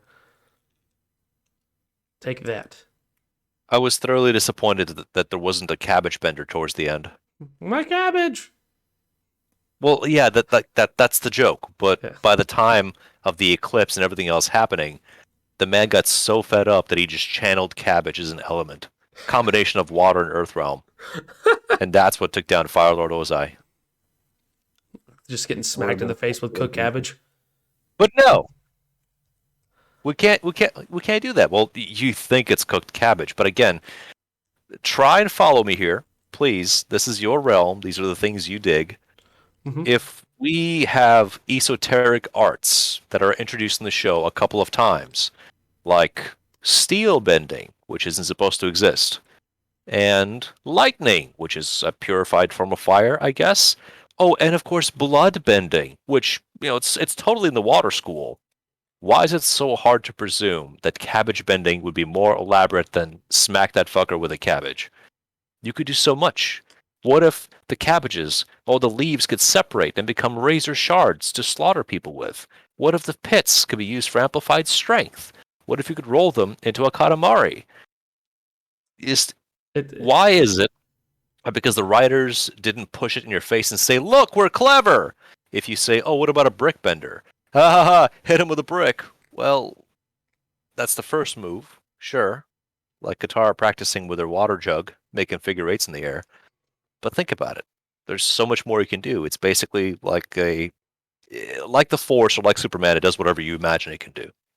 No, So imagine it. I get your point. It's just funny to think about this guy, like seeing Aang and Fire Lord Ozai fighting it out at the end. All of a sudden, the cabbage guy just comes flying by and bitch slapping the shit out of him with a giant hand of fucking cabbage. Okay. No, it's possible. I mean, You have a point. Like you could do water bending because it's essentially the same essence as water bending with the blood. Well, blood bending and cabbage bending would be the same thing. The fruit water that is in the thing can be bent and manipulated to its will by the waterbender. So I would give you credit that yes, they potentially could. Brick bending, I would see is a little bit more difficult because they're bending the minerals in the ground. It is clay and some other stuff, so they might be able to do it. It is possible. Everything you're saying, I'm not denying. Like you do have a valid point. Yes, they could potentially do it. but the show is not focusing on that, and that's okay. No, they want to focus on the four main elements: earth, wind, and fire. Until they don't, and say, "Oh, yeah." Lightning and blood. Lightning and blood. Plot And convenience. the steel thing kind of upset me because I don't know how I feel about Toph now that the series is over. Because yes, there are moments of vulnerability, but by and large, it's not quite a Mary Sue because she's standoffish, but it's a bizarre character rhythm. Besides just, yep, I'm tough and I'm cool, and I'm not gonna focus on my parents never loving me, but I'm gonna carry that resentment, and I'm just gonna beat the fuck out of everyone with my awesome ground fu.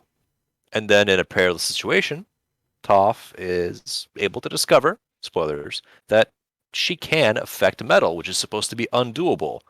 Except I'm pretty sure Boomy knew exactly what to do, but he's a kooky wild character, so he's not going to say anything.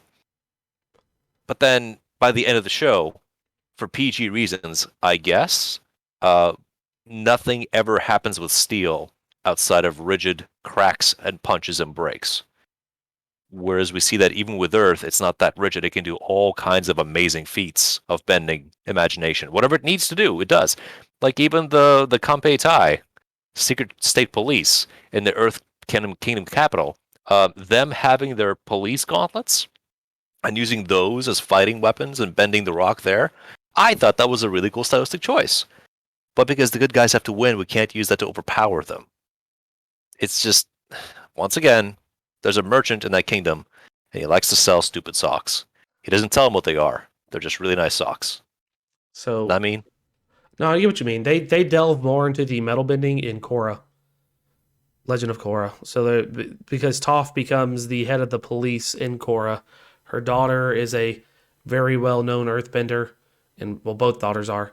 Um, so they get real deep into the earthbending and a bunch of other stuff. So if you that'd be a good one to aim at. To go from here, and you could also find out how the elements were formed for the people to do bending on them. What gave them the power?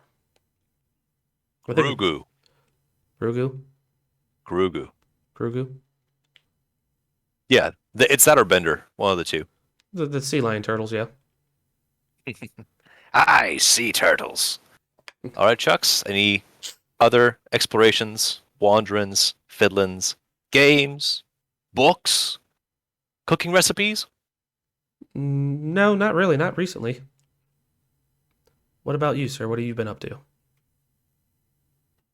Well, I was supposed to be working, but then I suddenly wasn't anymore Oh, because I was told, you have a schedule for the next 3 weeks. I said, awesome. Then the last Friday, they said, yeah, you're not coming back to this site, but hang tight because you'll probably get an email by Sunday telling you if you're going to the different town, Kent, to see if that's going to work for you. Sunday came, no email came. Company's not communicating, the ones that are employing the labor. But the staffing company, my rep, is also on vacation till Tuesday. So by Monday, there was no news. And by Wednesday, they said, yeah, maybe this Friday. And then that was basically the end of communication. So the weekend arrived. And by the way, I really don't like being stuck between arrangements and schedules, and nobody knows, nobody's talking. So Monday morning, bright and early, I took the hour to drive to get there to the address, and there's nothing there. Empty parking lot. No one's there. So I try to call in and say, what would you like me to do? Because one of my apps is screaming at me for being late for work for 2 weeks now, or for at least a week, because it thinks I'm supposed to be at the first site. And this one's not ready. Did you get an email? And I did a white lie and said, no, I didn't get an email. What did you hear? Oh, well, like, you were supposed to start on the 7th or 8th of February, but this email says the 10th or 11th of February. Maybe it's a soft launch. You have to do some training. Is the mileage being covered? Because if I'm driving 2 hours a day for nothing, I'm not a very happy guy. So at the moment, possibly, hypothetically, maybe on Thursday, we'll try this bit all over again. But I'll bring a burrito or something in case I'm disappointed to try and mitigate the pissed off feelings I have. However, bring a safety burrito. safety burrito, always a pretty good idea. And then just fart around for a while. There is possibly some happy news, and I don't like talking about it because it's not heavily confirmed yet, as in I haven't collected the first check. But I was able to pursue first and second interviews for a company. And then the same day, Monday, yesterday, that I got to not work, I went to go do a facility tour. It was supposed to be a half an hour thing, but I was there for 2 hours, and it would seem that I got a verbal offer. If that goes through, then great news, gentlemen. I will have a steady schedule. I'll have a place to put my labor, and I will have a means of drawing a reasonably respectable set of monies. Can't tell you specifics because there hasn't been a set of documents sent to me yet. Haven't signed off. And most importantly, that first check hasn't arrived. So for now, it's all just vapor and promises that don't mean shit. Yeah. But because of all this... Go ahead. That's a good start. Oh, it's a great start, but I only get to find out what the next step is a day before. So when I ask what's going to happen next, well, the guy, he's out of the office till this time. Great, I'll just hold my dick until then. Do you want to see me do it? I'll show you. I like to have some degree of forward structure. Because when people start asking things like, so what are you doing next? Well, I'm trying this. How's that working? It's fucking not. Well, have you considered trying? Yes. Yes, I have. Yes. I'm not lazy. I just seem to be unproductive. And that doesn't feel great. So, within the time of uncertainty, for basically the last 2 weeks, because again, I thought I was going to have a pretty steady thing going with you guys. Well, I've seen things, I've watched things, I've shown things, and I've played things. I completed Valiant Hearts, which was, as we discussed previously, a Ubisoft artsy game about World War One. While slightly contrived, because you knew this was going to be aimed at sad. It was also highly believable, and seeing period photographs of certain events, Chucks is probably going to jump in saying, "Oh yeah, that's that hill and that battle and that happened." Yeah, it was real weird. Verdun was a big shithole, so they had to blow up a set of hills nearby to draw off the forces, but then 200,000 British people died. It was great. All that to the side, when you see photographs of, say, shrapnel injuries are pretty common, and they show a photo of a soldier, and the left half of his face is mostly just like a sucked over hole scar, but the right side of his face is smiling like, "Yay, I lived!" And they go, "Oh boy." And he wasn't alone. When they try to press the idea that, I think it was 1916 when they started really pressing a lot of the chemical attacks, could have been earlier. The game has to deal with mechanics of trying to go through tunnels and get people out of the rubble and administer aid. I mean, yeah, mechanically you're just looking for one key NPC to the next key NPC to get the next item to solve it, but I didn't look at it like that. I didn't say this video game is simple. Instead, I kept looking at what are they showing me, how are they pacing it, and how do I feel about what's happening. And I had really big feels because this is not a happy set of stories, and thanks, Chucks. That's completely on point. I appreciate it. Anytime. Anytime. Yeah, I'd say it's a pretty solid once through if you can find it on sale. It is a side-scrolling light puzzler with lots of trivia, memorabilia, little things like, hey, did you know that the shell tips had semi-precious metals, so soldiers would go out to scavenge the pieces when they could? After it was revealed that open ground warfare is going to lead nowhere, people just waited till nighttime to try and sneak out and get something done. Oh, and of course the no man's land could be as narrow as 50 feet apart to several hundred feet apart. Almost a mile in some places. But of course artillery is pretty awesome. I didn't realize this. I didn't know that tanks were only created during that conflict. Chucks might probably also elaborate on this, but the idea that you have open space that's been flattened and puckered by explosives, but now we got to get people across safely. Let's create something called an armored vehicle, because ships have hulls. Why don't we have this here? Let's try. Shit. Tires get stuck in mud. So what do? Let's invent the tracked mechanism and put it on a big metal box with an engine and a few guns and no seatbelts. So if you hit some bumps, watch your ass. But if you remember Indiana Jones and Last Crusade, that awesome canyon scene with a big tank, that was reasonably true to life. The land crawlers of World War I were implementation that would eventually lead us towards the glorious M1A1 Abrams and beyond. Go ahead. Give you a little dorky fact about some of the first tank battles. One of the first tank battles, what they would normally do, and how each side would know when the other side was coming, was you would hear artillery strikes coming. So where the artillery was hitting, they were setting up to destroy the barbed wire, because what most people don't know, and some people do, is that there was barbed wire strewed all across no man's land. So the artillery would shoot to blow up the barbed wire so you could have paths to go through.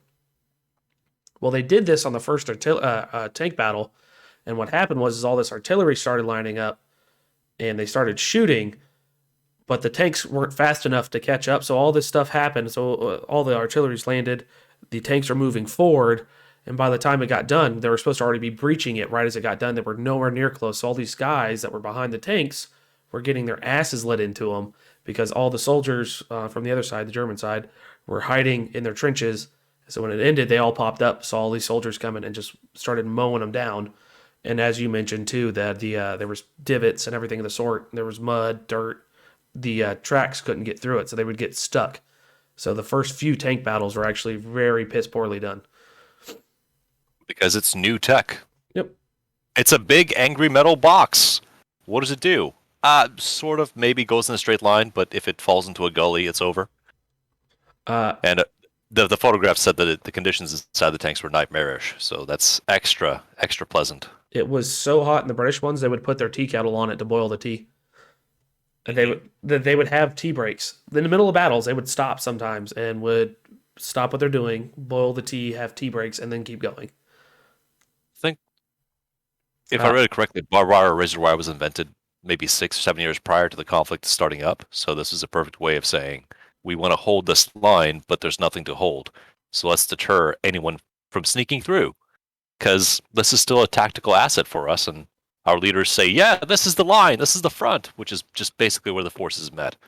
There used to be a river here. That's gone now. Let me see here. I know barbed wire was created because of cattle in the frontiers in America.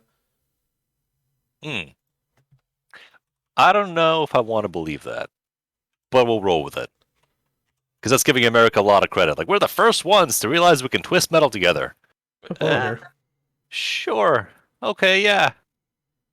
But the point of it is, when I take a closer look with something more realistic with historic conflicts that occur, it's way harder for me to just kind of be dismissive or blasé or, yeah, fucking, it's Vietnam 3, whatever, who cares? Why are we doing this? It makes me want to be much more educated and interested in conflicts that happened within the last century and the 3 prior, and more beyond, because it seems like this momentum of contesting resources and pushing people around has direct correlations to modern situations and arrangements. And this is perhaps the quietest, as we're living now, the world has been in terms of open violence, because we just realized, oh no, we do this too good now. We can have a bidding war from the global world powers to say, right, the next set of fighting is going to be in Burma. Yeah, everyone go to Burma. We can't do Afghanistan. 5 empires have tried. They all failed. We can't fight there. What's Ghana doing these days? We need flat open ground. To drop off your troops. Go ahead. 1874 in DeKalb, Illinois. Okay. 1874, so be it. Yep. 35 years before the war? Good. 40, roughly 40 years. Yeah, 1914 So, 19. Yep. Sorry. That's the unhappy story with that particular conflict. The happier version of that was that I decided to dip into a little game called Streets of Rage 4, which sounds as contrived and silly as you might think. Are you familiar with Streets of Rage in any way? I am, yes. What about you, Horse? I am not. You've never played this? Well, I could understand that. That was a Sega late 90s, late 80s, early 90s arcade game that I enjoy. You play Haggers in this, right? From No, you're thinking of River City Ransom. Okay, that's it. My bad. But yes, I know of Streets of Rage. I have played Streets of Rage But games. the formula is understood. Yeah, it's a brawler.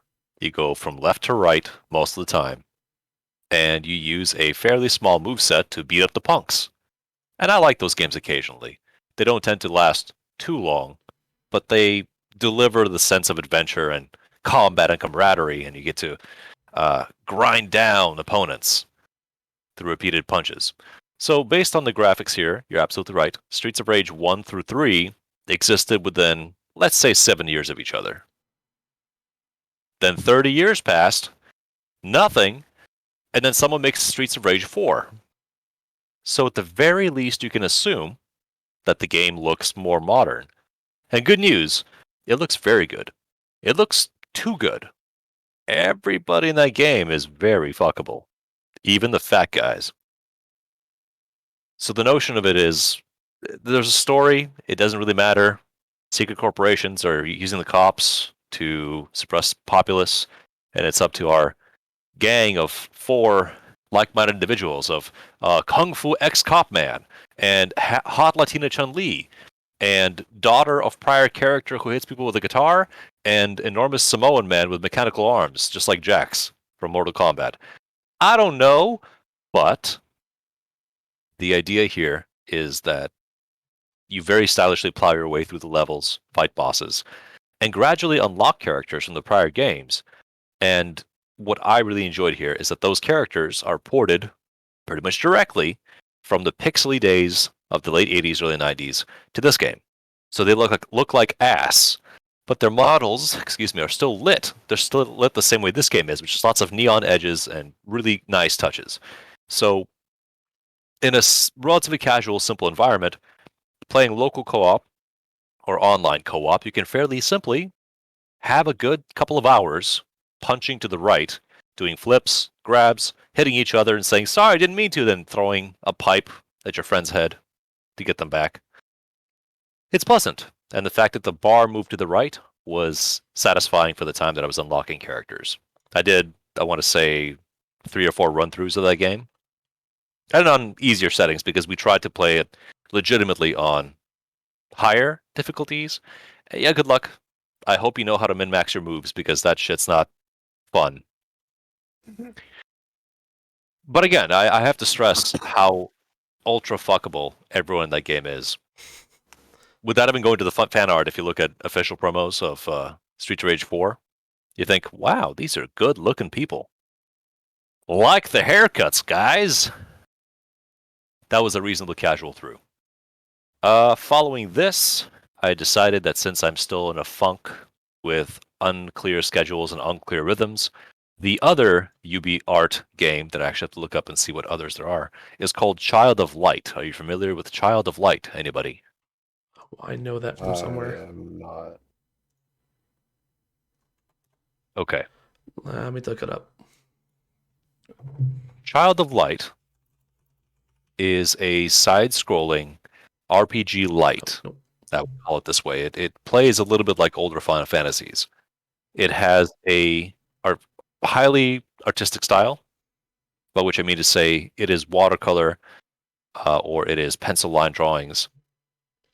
It inhabits a fable or fairy tale like setting, the titular character being a girl who may or may not be a princess who is trying to escape the dream and come back to her friends and family.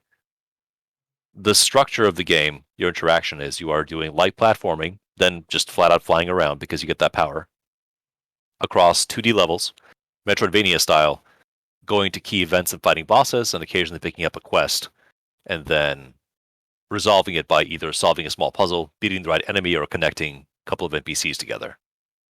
I think I like it.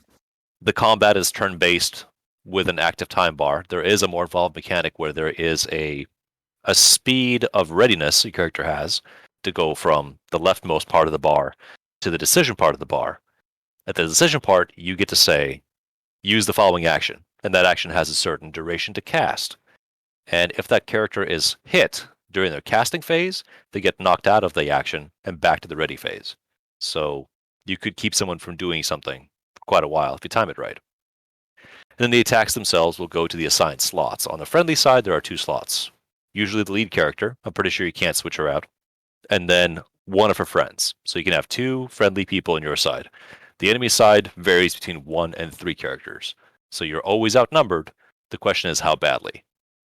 The main idea of the combat rhythm is you're deciding whether you want to go for a slower, heavier attack, a faster interrupter. Do you want to defend so you don't lose your spot and get a faster hit?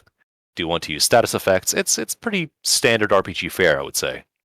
At least JRPG. It's enjoyable because it's less about hitting the button quickly and instead making the right decisions for the upcoming turns. So I like that. There is a conceit that the game has where you have an element you control with your second thumbstick, or you can have a player locally join and control a sprite that interacts with the screen. And what the sprite does is either expend its energy bar to gently heal a party member, slow down an enemy, or collect pickups during the battle that could restore its energy and maybe heal some friendlies. So it's a very support role. If you've got a friend or family member who is playing with you, maybe that's what the parent is doing while the kid is baffing around with the characters. The parent's going, okay, well, got to heal this and slow this person down. So it's nice. I just don't, when it's just you doing it, unless the battle's difficult, you don't generally bother. But if it's easy, again, it's an extra mechanic that is too little for one person to do and slightly cumbersome for one person to figure both of them out. I would say I'm probably about 60% of the game right now. I was warned about this before. I don't gel with the dialogue. It's written to rhyme. Everything rhymes. And by and large, you got to sit through it. You just have to endure your way through. 1 sec. You're good.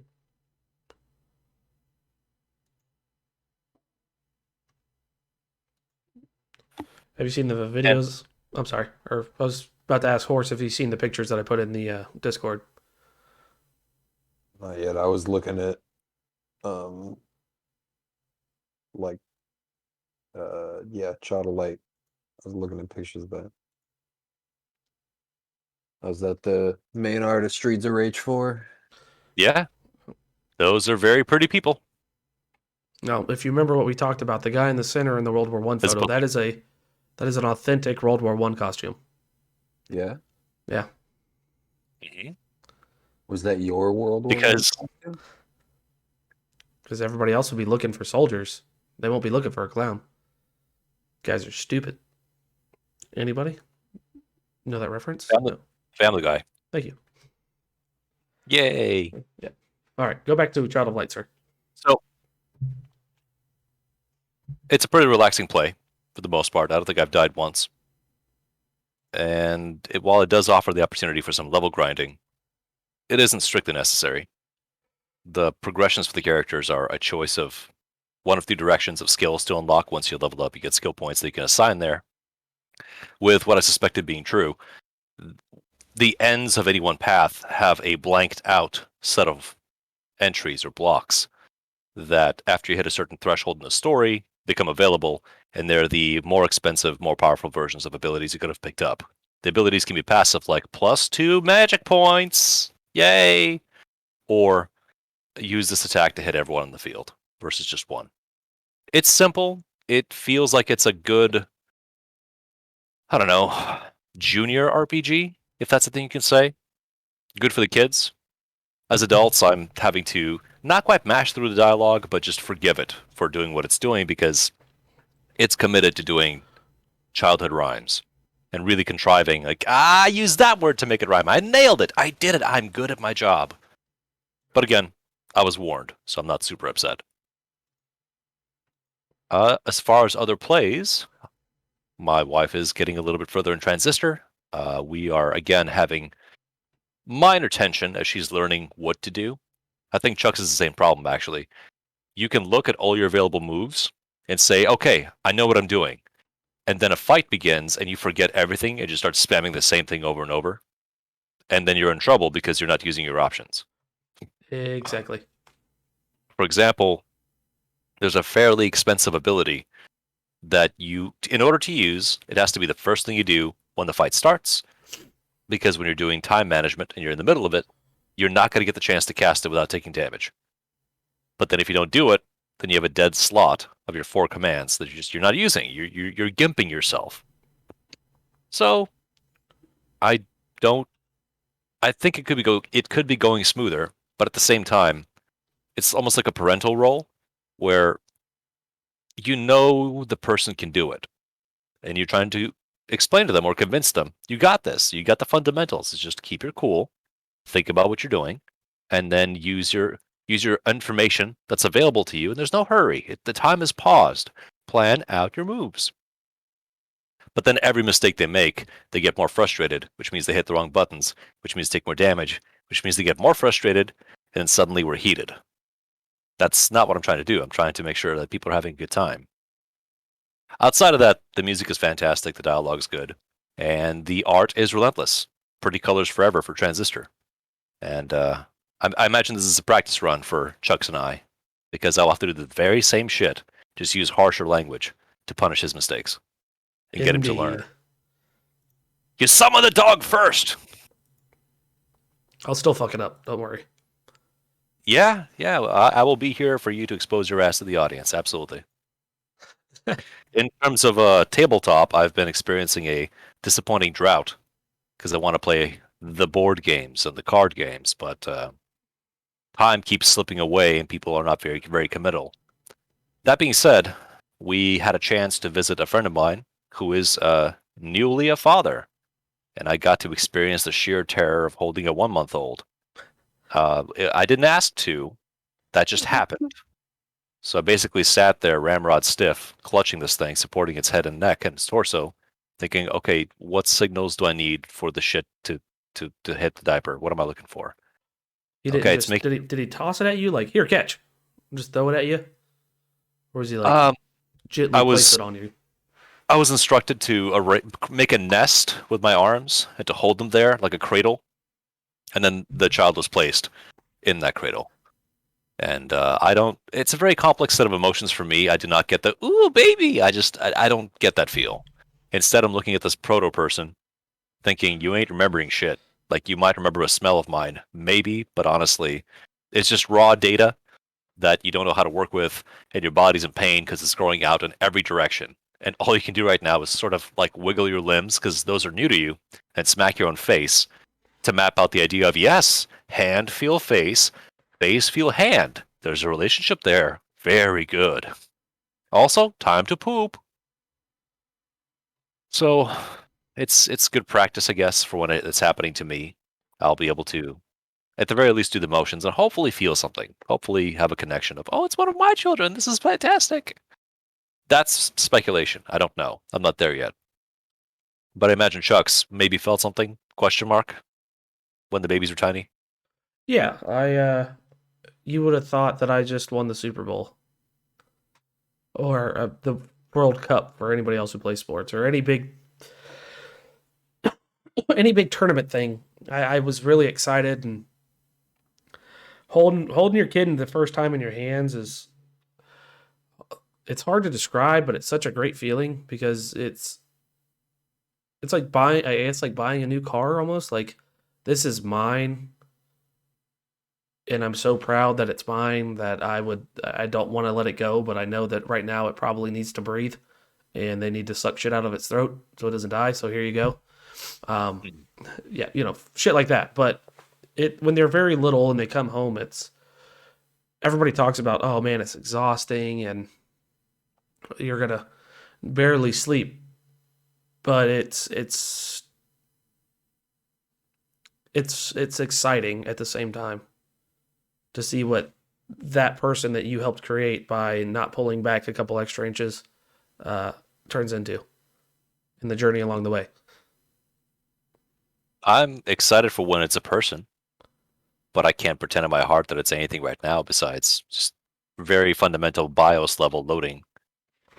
I mean, of course, the infant will have preferences, Oh, yeah. textures they like and don't like, light, sound, when to nap, how to nap, when to burp, when to die. It has these preferences. It's very impressive. But I'm not configured at this present moment to do anything useful with that. Tell me what to do to make this not die. I will do that. How much do I care? We'll talk to you in 7 years, kid. I was about to say 3 to 4 years is when it's really got to start. Like, yeah, maybe. Because at 3, it's starting to talk. You're starting to try to teach it things so it doesn't fuck up when it goes to school in a couple of years. You're going to teach it how to start riding bikes and doing things. 3 is that key time where you're starting to, but like you said though, in about another 4 to 4 years, it's really kind of a human then. It's not a full-blown fucking retard. God, that comes later. Yeah. Man, I don't consider myself a human now. I'm still in proto. You're trying. Yeah, you still talk funny, but you're learning to have feelings and considerations, the earliest urges of empathy. So I got to hope for both of you at some point. Or you can just happily live your life on the operating basis that you only need to care about when to poop and when to sleep, and that's about it. Also, you can own vehicles and automatic weapons, so it's very hopeful. It is. Sleep, cars, and guns. It's the American way. Within that interaction, though, that same day, since they also have I'm going to get this wrong, a 7 and 11-year-old, I think, I did bring over them a bag of tricks. And we got to play certain board games. We did play Dungeon Mayhem as the warm-up. I got a little butthurt because it was taken from my means. All right, well, listen, we have these cool things like Pandemic and Small World, and those are dumb and stupid games. You won't like those. But what about D&D monsters throwing the poop at each other? Yay! So we did a couple rounds of that with the girls, and it was, I mean, serviceable. They had fun. They understood. I just think to myself how frequently adults underestimate kids' ability to reason. Once you give them something to look at and like at least trace with a consistent degree of attention, they can pick it up. You don't have to ultra baby them. Getting their attention is the biggest thing. So after this, we had switched over. I got the father, my friend, to say, okay, you'll be taking breaks with the infant. I get that. But in the meantime, let me show you Star Realms. And we used to play Magic together years and years ago. And he basically just hadn't had a chance to, fell out of it, and did that thing like Chuck's does sometimes. I'll just follow my sword. That's it forever. It's gone. It's gone from my life. But then I put down this card game, and right off the bat, you get this feeling like, oh, what's this?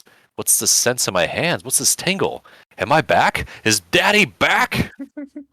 So we had a very successful 2 quick games of Star Realms. By quick, I mean half an hour each. And he was learning well. He won both, actually. I think I held back quite a bit in the first game because like it's just not fair to say I'm going to play all out. It's your first time.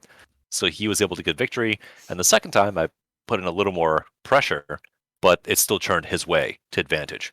And that was very satisfying. It was good to see him think, maybe this part of my life isn't dead. Then we got the girls back involved with a game called Splendor, which I think I maybe talked about before. But the idea of Splendor is you're a broke ass bitch in the Renaissance, but you're trying to take loans from the bank to buy mines in poorer, browner countries, to then pay back the loans, to then buy more mines to convince the nobles that you deserve a seat on the council, and then win through influence. So just 16th century Europe all over again. And that game features very pleasant to touch poker chips for the coinage that you use. So it's got that basic monkey brain appeal of, ooh, this is nice and weighty. It feels nice in my hand. I'll take a red, a white, and a blue. Because France. And we played 2 rounds of that. I thought they'd be tired and sleepy, but no. All the 3 participants, the dad and the 2 older girls, managed to hang in there and have a pretty good time. I did edge out a win in the first game. It came very close in the second. But again, I'm not playing to say, I'm going to crush you fools. No, here's how we do. Here's how we play. I'm going to explain my methodology and the mechanics. And if you have a question, ask me. Don't make this competitive yet. You don't know what you're doing. So let's teach you how to play. And then eventually we can make it a competition. So that was a successful party. And then I thought we were done. They said, let's play one more. I said, okay, let's play a game of Carcassonne. And I really enjoy Carcassonne. It's a tile-laying game where you're making the world. You're laying down tiles with matching features, creating terrain features, cities, rivers, roads, and then you're assigning workers to capitalize on those features being complete to get the points to win the game. But in my book, just playing Carcassonne is already a win, because by the time you're done, your world looks unique to what you guys built together. I like that a lot. Because we were going past everyone's bedtime, past 9 p.m., past 10 p.m., that was a more taxing experience. So people were nodding off, getting distracted, getting irritable, which happens. But still, I get to show them that this is possible, and this ain't no Monopoly. It's not Yahtzee. This is some cool ass shit. And the biggest win for me is that the very next day, I got a text from the dad. He says, "Yep, bought myself a copy of Splendor and Star Realms." So I was able to convince the household that, honey, maybe we ought to, maybe we can do some tabletop sports. These are pretty good. Let's do the thing. And my concern is that household is very much an eye roll household, as in you're not allowed to be impressed by anything. You have to go, come on. But then when the guests leave, you go do the shit because it's actually very cool. Fan art works the same way. You're stupid for liking that secretly. Okay, what was it called? How do you spell this? Send me the link. Send me the link. Yeah. Did you remember what he said? You're an idiot. Go home. Okay. So I consider that to be a win. I got to play board games with people that are closer than strangers to me, certainly. I'm still kind of suffering a little that the relationship I had with this guy was the 2 of us. And now because the family is an inextricable part of that relationship. And to that family, although I'm a little more accepted, I'm still very much the weird uncle. So that's what I have to do in order to have a relationship with that guy now is, yeah, cool. I'm the weird uncle. I got the board games. Yay. Hey, did you make that chili again, bro? That chili was fire. All right. I'll take a second bowl. So that was my active participation. Now, if you'd like to, you can cut me off here. I can tell you about my passive participation, which is watching movies and shows. I would like to ask you both a question. I feel, I know I've mentioned this to you before, there, Brow, but I feel that Waterhorse, you have a friend who lives a couple hours away. I feel like a D&D campaign between the four of us over this while recording it would be great, and to see how we would react to a D&D campaign together. I'd be down. I haven't played D&D in a little while, but I'm I have a couple character ideas. Brow? Like what? Like what kind of characters? Well, since you ask, I've got my shadow magic sorcerer that I painted, went and got a mini for, painted it and everything, and never even got to play him. I've got a couple bard ideas. Got an idea for a forged domain cleric because I haven't played cleric at all, and I'd like to flesh that out a little bit. Mhm. But what about you, bro? Would that be something you'd be interested in? I think it'll be a miserable experience, but I'm open to the idea. Now, why would I say that it's a miserable experience? Well, depending on who the fourth person is, we're going to have some different rhythms as far as what to expect from the story, the mechanics, and how we reason things through. Because you actually, if your numbers are good enough, every single situation can end with, and then I pick it up and I shove it in my ass and it suffocates. And I do that to the next guy and the next guy and the next guy. And if that's the level of humor you enjoy, it's just going to be hours of that until either we finish or it fizzles out and it dies. Am I excited about involving y'alls plus more and tabletop stuff? Absolutely, it'd be great. But I'm concerned about D&D over a remote format because it takes a lot more focus and attention than you're anticipating. And unless it's an MMO module where the party walks into a dungeon, wastes some mooks, does some looting, goes home, if it's anything more free form than that, that's going to be tricky. And I'm going to be a problem there because I'm going to ask questions about the setting, the world, the things we got to do, and actually role play. Not obnoxiously, but enough to say, I I believe that these characters exist in this place. Meaning, if we go back to Knights and Magic, I don't get a feeling that any of this exists. The kid, the mechs, the anything. But if a place is believable, then people will act in believable ways, right? Yeah. But they won't. They won't, because player characters are immortal avatars that just descend to the plane saying, I'm gonna go merc shit in that direction. Unless you actively choose as a player to offset that. I'm not saying we're doing these and thousts, that's not what I'm saying. But the notion is act believably, as opposed to, yeah, the party's all fighter, cleric, ranger. Yeah, I'm gonna set that shit on fire because I'm bored. Well, why'd you do that? Yeah, it's just my alignment, dude. I'm chaotic neutral. I'll do whatever. Well, then you're being a stereotype. You're just being a bastard for the sake of being a bastard. You don't have to do that.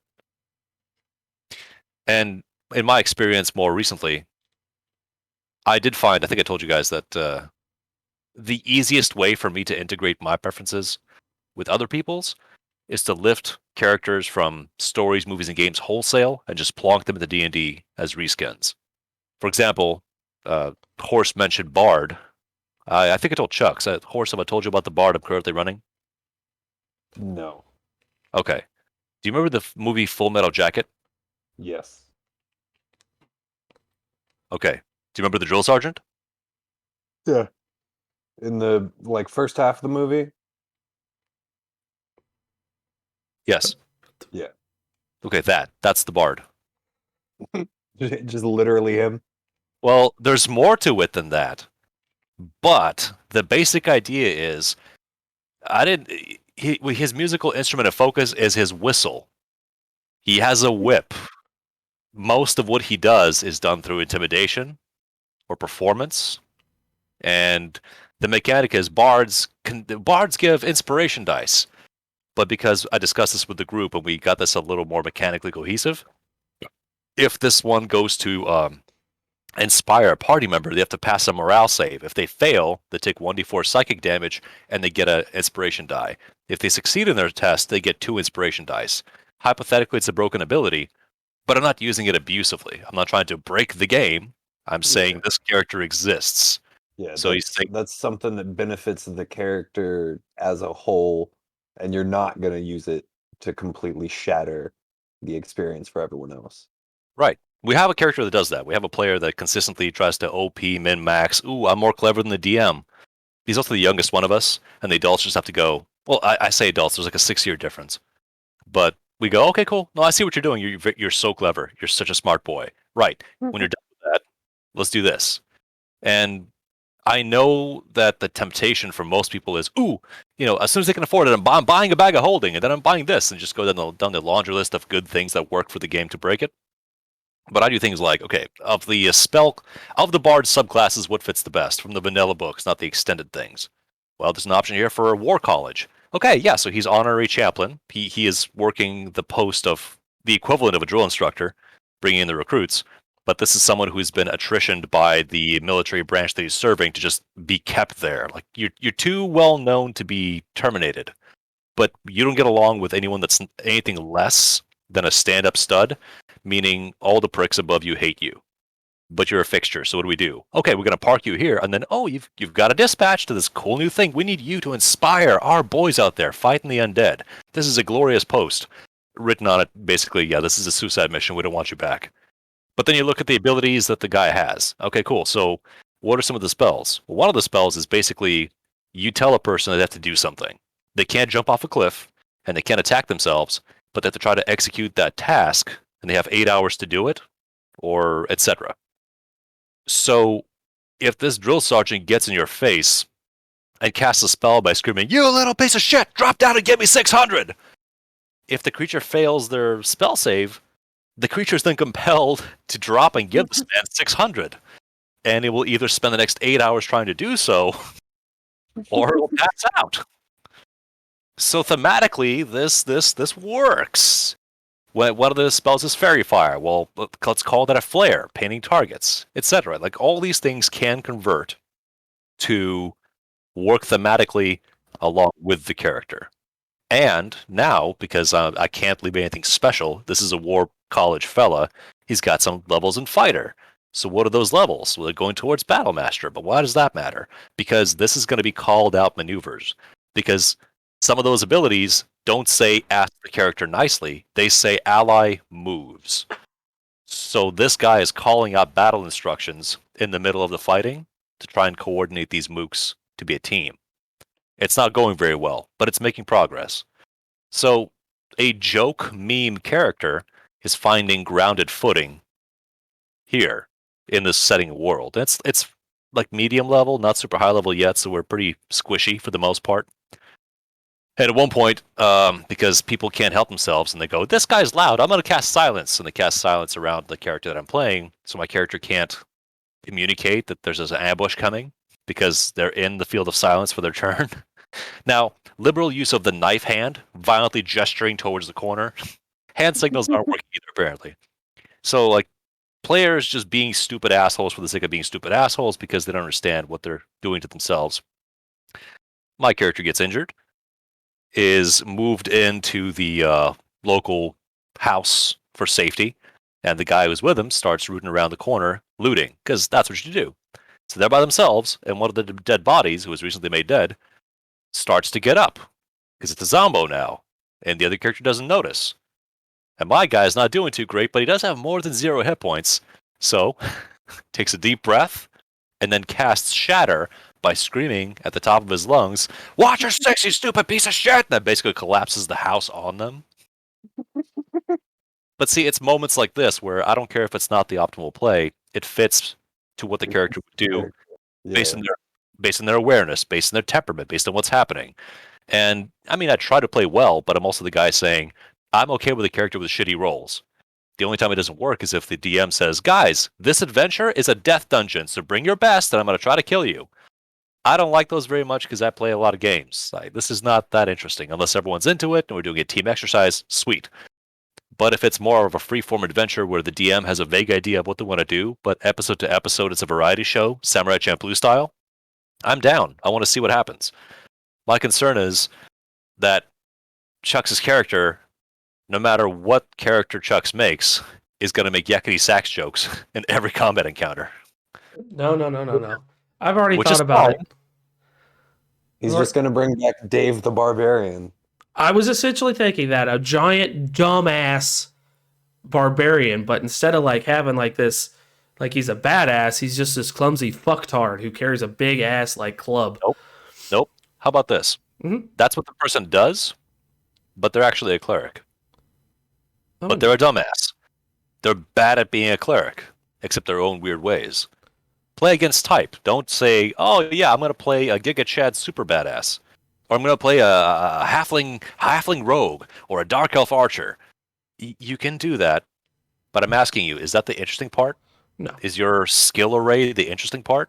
If you want to do the my parents were murdered by orcs, sure, yeah, that can happen. I believe 2 campaigns ago, I rolled a meek sauce assassin who was a chubby white guy in his 30s who was just trying to dig a job to buy his way out of the company to forfeit his stake because the family trait of assassination, well, his older brother inherited the business and the brother keeps trolling his younger brother. So his whole motivation is, I'm going to get the payday to get the fuck out of here so I can pursue my jam making business. And basically, it was meant to be a boring setup because, mechanically speaking, all that's required of this character is to be in a position to sneak attack someone. And then when that happens, sneak attack them. Lots of dice happen. Then you escape that engagement and see if you can sneak attack someone again. That's really mechanically simple to the point of being boring. It's only later in that campaign, when people were really they were struggling with any sort of team cohesion, that character would become like gradually unhinged. Because we're dealing with situations that, as far as we're told, nobody in this world knows. This is stuff nobody sees that's a person or that's immortal. Secret hidden things, right? So as his resolve begins to crack, as he understands he probably will never get paid or survive this, he starts saying, well, what do I have on my bucket list? You walk into a room, and it's a central chamber of a tower, and there's a big throne there, and there's a large mirror that's either a communication device or a portal, and there's shadowy figures talking, and you get spotted, and combat begins, and he goes first. Well, what are you going to do? Does the mirror have hinges? Is it a pivoting mirror? Yeah? Okay, I'm going to run right in the middle of that room, past those people because they're next to the mirror, and then I'm going to kick the motherfucker in the base of it so that as I slide underneath it, the top hits one of the people next to them. And the people go, wait, no, like, why don't you just sneak over to the throne and go stab somebody? No time! I'm running at that mirror! And so the situation evolves and develops in interesting fashion because now the storyteller is knocked off rhythm in a good way, and the party goes, do we just let the rogue die, or what do we do? But if you're role-playing, you think, oh, there's Martin, off he goes again. Right, they're looking that way, so quickly, distract them over there, and I'll do this, and what are you going to do? Fireball? Cool, just go ahead and fireball like you always do, that's fine. This whole rant is based on you guys saying, I'm going to play D&D.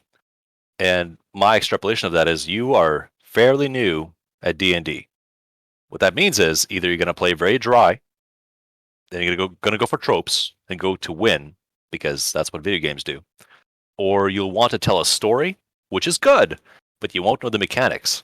So when the mechanics say get fucked and go die, you're going to get butthurt and say, man, I don't like this anymore. So the mental conditioning required to have a good time it's more than 0. Which is why I'm excited to try this with you, but I'm prepared for a miserable experience. I mean, I've played a decent amount. Like I've done most of the Rise of Tiamat, all of the Lost Mines of Fandalver, one of those modules. That pronunciation was probably awful. That's okay. But were they reading off a script, or was it more freeballing? No, it was like they had the loose like structure of the book, but they would have it their own encounters and own side adventures and like side factions and everything. Okay. Well, good. Then you have some mechanical awareness. But say, let me pivot from D&D briefly into Magic the Gathering because Star Realms reminded me of some stuff, and then the algorithm said, cards, you like cards, don't you? Here's a video. And there was a video about a specific tournament matchup 15 years ago that was very important because the two players knew what they were doing very well. The pivot here revolves around one of the players making a choice by using a card that says, look for 4 cards with different names in your library. And this player looked through his library and pulled out 2 cards, and he put them in his graveyard. And then you should say, wait, the card said look for 4 cards. And the response is, yes, and he deliberately failed to find the 2 he's looking for. Because if you have a Pikachu in your possession, but you're looking for a Squirtle, and there's no Squirtle in your deck, you can still say, I'm going to look for Squirtle. Shuffle, shuffle, shuffle. Didn't find him. The rules say fail to find is a state that can happen mechanically. So if you know that that hack exists, your options expand. And in this person's case, the 2 cards that he pulled, they were the same named card, and they did something for that deck when they were in the graveyard, and who gives a fuck about the other 2? That play put so much pressure on the opponent because it advanced the board state to what the guy needed to do. That was basically a game-winning move. I mean, it was still 4 moves away for the game to actually finish, but that was the pivot. Yeah. And the joke was, once you realize that fail to find is a thing, that's a test of passage. That's a rite of passage. You can now play advanced Magic because that's something that occurred to you and they can use in the situations when appropriate. Sounds elitist, but it's kind of like saying basic D&D is very much roll dice, do things. And the easy version of that D&D is I'm going to make a build that has a combo. I'm just going to do that combo whole time through. And that's effective unless you do the thing too much and the DM finds a way to fuck you. But the intermediate level of D&D experience is you're aware of the rules and you know how to wiggle within the rules, but you make choices that are appropriate for a good experience versus trying to cheese your way through or not get killed by bad odds because it's designed to be bad odds and to make it interesting. Hence my other prior character that was spread way too thin across levels. It was a fighter, barbarian, rogue. That's what it was. But it became a wrestler by the end. And those mechanics interacted together, yada yada, command maneuvers. But it wasn't about, I want to do the most damage. It's, I'm going to throw an attack, but the point of the attack is to get my hands on the guy. And if that succeeds, I'm going to roll another set of dice, and I'm going to tell you how this goes. So most people say, I punch him, and then I grab his shirt, and I punch him again. Bullshit. The success of the first attack and the second attack and the grapple means that I'm going to grab the shoulders of his shirt and kick out his leg, and we're going to fall into the table behind me, which moves as the models and does a thing, and now we're grappled. So make it kinetic, make it believable, make it part of it, which is hard to do with spellcasting classes because it really is, I'm going to do this flavor damage in this direction. There's no reason not to run Magic Missile for everything. There's no reason not to. It just works in every situation, right? So it's your choice as a player to make it spicy if that's what you want. And if you don't, then that's just the flavor of D&D we're playing. And I'm okay with that for a while. I mean, there's a certain flavor in how you describe using those spells too. Like instead of just saying, "Oh yeah, I blast it with Magic Missile." Like you can weave it into your actions and like give it actual descriptions and all. Yeah, I've never really played a spellcaster. You can play. This is gonna sound dumb, but great. Just take John Wick and make it into a warlock. And your bound weapon is a handgun, but it's not a handgun. It's a casting focus. So John doesn't do a lot of stuff. John mostly just enters a room, takes cover, or advances while providing precise shots. There's no reason you can't have a warlock that does 3 things very well and stylishly, and has a paper-thin excuse of, my wife is dead and I'm sad about my dog. Good. Do that over and over. And I say warlock because the mechanics say that warlocks, once they're leveled enough, get their spells back all the time. So there's no reason you can't enter an encounter and pop your load and then get it back pretty soon. You don't have to hold back as much. Yeah. But I wouldn't blame you if you said, that's Braun Bick. Gotcha. Cool. That's what we're doing. Make it good.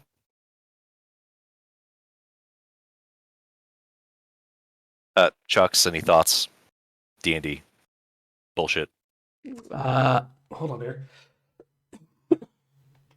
Oh No. no, he's asleep. No, I'm not asleep. I freaking got phlegm in my throat, so I had to clear it. No, I have a couple ideas and what I want to do, but I like you said, I'm kind of new at it, so I know that going into this, it would kind of be, I might be dry, then I might try too much in one way or the other. But it's one of those things that we could feel out, and as I go through, maybe find out which character or how I play this character and how I can do it. I think it'd be fun. I think we'd have a blast doing it, especially with me doing yakety sax for 30 minutes. Mm-hmm. I think you would have. Don't you want to be? Don't you want to be an accordion bard? Oh yeah, most definitely. I was thinking more like Chris Farley from Beverly Hills Ninja, but just being a fighter. Okay, you can do that. Yeah, a fat white guy who actually has no athletic ability. Do you have any immediate flavors? Say that again. That could work, and it's a good joke. One, do you have any notions of how you'd execute that? And two, how are you going to make the joke last? Well, if I remember correctly, he was a big goof. So as I attack, even though I'm throwing punches, it wouldn't be. I'd be like, all right, I'm throwing a punch, but because I don't know how the correct technique, I throw a sloppy punch to the gut. So I know my technique won't work, so the damage wouldn't be as good. Or like I throw a kick at his leg, but I miss and I knock the knife out of his hand or sword out of his hand. I would figure it out one way or the other. Here's how we homebrew this, and Horse, follow me on this. Your character can very much be like Chris Farley from that film. Mm-hmm. You are convinced you're the chosen one, and you're going to do a big good. Your character has a special homebrew ability. His name is Robin Shu. He used to be in Mortal Kombat, as well as Death Race. There's another character on the field whose stealth is really high, and they're the ones doing the damage and trying to fix your mess. But you basically have to roll, and if you succeed on your rolls, then you do the paltry thing that you might try to do. But if you fail on your rolls, depending on how badly you fail, and how many times you fail, that character might step in and get the work done. How does that strike you? That actually sounds pretty good. But you have to negotiate that with the game runner because hypothetically that's a broken ability. Some would say, oh, that's cheap. But now the burden is yours to make it fun. Go, oh, come on. I totally had that. Or something. Yeah. Right? Or that character then, somebody who's playing an NPC basically just is a babysitter. Distracts your attention. You look away and then a neck snaps. You go, yes, see, I told you I got him. Something to that degree. That'd be challenging. But it could be very rewarding. Because the pitch that, yeah, my fighter is Chris Farley from what? Beverly Hills Ninja. Yeah, I almost said White Ninja. I don't know why. American Ninja, David Dudakoff. Yeah, it's like guy, and he's a goof, but somehow he succeeds. But it's never apparent because the stories say the chosen one came and saved everything, but everyone present said, "What is happening? Who is this guy?" But nobody can tell or perceive the helper. They're that good at stealth. But it is possible. It is possible to kill your helper, but you wouldn't know it. So suddenly, if one session, after a big fight, nothing you do works, remember that dynamite you threw in the bushes? Well, that was your guy. Oh, shit. Anyway. That wasn't a squirrel that screamed. Uh-huh. Damn it! So, there you go. Playful notions. Back to movies or still D&D? Oh, no, you can go back to movies, sir. So my wife, she finished watching The Queen's Gambit. And I was surprised there was 7 episodes and not 10 or so. I got to see the middle of the show, so 2 through 4, I want to say, episode-wise. And near as I understand it, she had mixed feelings about the entire project. She didn't stop at, yeah, it was great. It was awesome. I love it. Female representation. Chess. Vietnam. She called out that the structure of the plot and reveals and the pacing was a glamorous version of substance abuse, but then the character got to have all of her troubles resolved, and she defeated communism by playing chess, and then all the Russians were friends with her. Soviets. And the show became toothless. So ultimately, it was a very attractive gallery of period pieces and settings and chess maneuvers, like a condensed, watered down Netflix remake of a chess anime. Oh, and she never got the $10 back to Mr. Scheibel. Sorry for the spoiler. She took his money, never paid him back. She did not. What a bitch. So I could tell that there's money behind the show, but I had misgivings almost immediately, saying things like, "Why is everyone like snarking at each other? There's more ways to talk, you guys." And it was dismissed as, "Well, let's see where this goes." And the answer was not as far as it said it would. So there's that. On my end of things, I watched the first few episodes of Legend of Korra. I found myself interested because we're dealing with a familiar but different set of dynamics. The writing suggests we're dealing with a teenage crowd, not a child crowd. So I'm okay with that.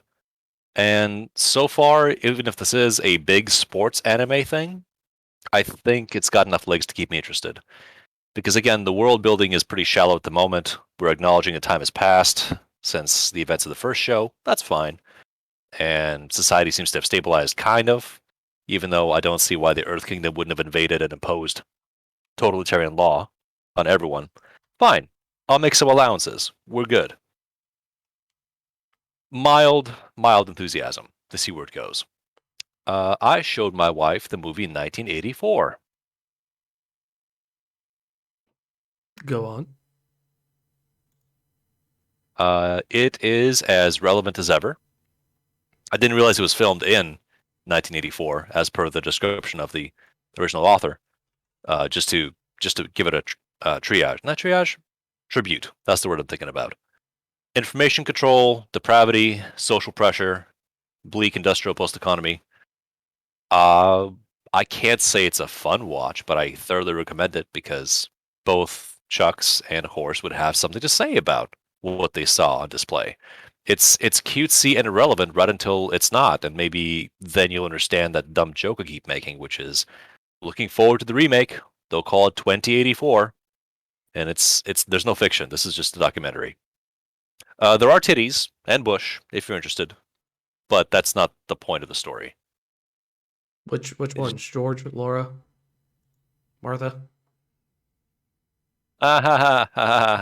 Emily. Condoleezza Rice. No. I think if you do open yourselves to what the story is, I think the book is much more detailed, but the movie conveyed the point pretty well. Should you partake of this, you might understand why I take issue with certain words, control notions, soft censorship systems that gradually erode meaning. Just a lot of ideas that were forecast in the middle of the last century that we're headed into in this one. I'd love to talk about it. And I'll mostly keep it there. John Hurt is the lead actor. You may remember John Hurt from Alien when he gave birth with his body, or possibly from the movie V for Vendetta, which is a sanitized, gentle, comedic reinterpretation of 1984. Huh. So there's a comparison, if you like. Because people say, "Oh man, I love V for Vendetta. It was like fuck the government," and like yeah. And again, I look at that and say, "No, it's in the neighborhood, I guess. Wrong house."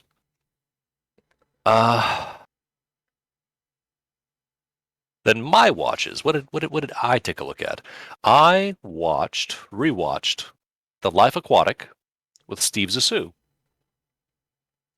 Huh. I haven't seen that in a while. I haven't seen it in a while. I've never heard of it. Have you heard of Wes Anderson? Is it Wes Anderson? Am I saying the Yeah. wrong name? That should be Wes Anderson. The joke has been made that all of his movies are the same. That doesn't keep them from being interesting or at least insightful. I watched Life Aquatic with Steve Zissou in the theaters when it released, and I was kind of bored, not very entertained, and I didn't quite understand why people were being such shits to each other. It didn't make sense that this would be glorified and edified. I'm a little bit older now. This came out in 2004, so roughly 20 years older, and I loved every piece of it in terms of time, legacy, failure, detachment, obligations, relations. You made it this far being a prick. Now what? Highly recommended based on its absurdism. For example, it's a story of a ocean research team doing a documentary. While it's a story of someone appearing to tell this famous aquatic researcher personality, Captain Man, that they're their son, while it's also a story of an eroding marriage, while it's a story of the boat that's beat up and tired and it's got cool innovations and mechanics inside. The engine's falling apart, but the sauna was designed by a Chinese scientist. And it's absurd through and through. The team gets Glocks. Everybody gets Glocks, but the interns have to share their Glock. Jeff Goldblum is there, being Jeff Goldblum. It has stilted, campy dialogue that's nonetheless well written and very reasonably paced. But I would ask you to be patient with this film because it's not clear where it's headed or what's going to happen, and it has a good amount of quiet, cheeky humanity between people being bastards at each other, if you will. Also, I hope you're okay with the Euro feeling because it does have a lot of Euro feeling. Same buddy of mine that I played the card games with, his stance currently is, yeah, I don't think I've seen it, and I don't get a lot of time in my life for these artsy fartsy films. I think they're full of their own farts and stuff. I thought that's an interesting take. It's valid. You can do that. I wouldn't call this artsy fartsy for its own indulgence. I think this is a good arrangement of actors telling a familiar tale in an exotic setting. That's a good pitch for me. So, Life Aquatic with Steve Zissou. I think maybe this would be more accessible than the Grand Budapest Hotel, and possibly more accessible than Isle of Dogs.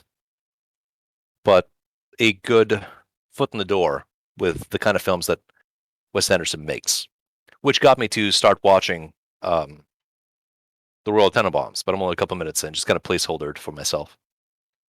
It was also made apparent to me that in my marriage, in my media sharing activities with my wife, for the most part, the media that I have and I enjoy and I share with her is mostly that of stress, mental illness, psychological breakdowns, intense violence, economic decay, really happy shit, right? Yeah. And she asked for a rom-com. And I said, well, what do you mean by rom-com? She says, like romance, adventure, excitement, funnies. And I made a set of stacks from my collection that was still they're unwatched. It's like a basic backlog, if you will, of movies I know, but she doesn't. So we put those there. And one of the stacks was, this is a romance with a smile. And the other stack was, this is not a romance with a wink. So all of these films have elements of what she's looking for and possibly a connection or tension.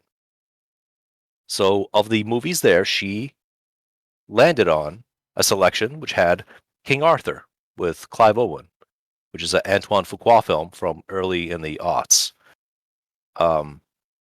It's a retelling of the Sarmatian Knights and the fading days of the Roman Empire in that region as they were pulling away from Brittany. And it's basically a last 2 days on the job for a cop squad, but they have one last job to pull, which is to go deep into enemy territory and rescue someone important. Familiar setup, right? Yeah. And then on top of this, the leader says, I'll do it. I'll risk my men because I believe in an ideal. Because truly, when this is done, we can join Rome and the glorious empire. And all the signs around him are, that's, no, dude, you're fighting for a dream. That doesn't exist.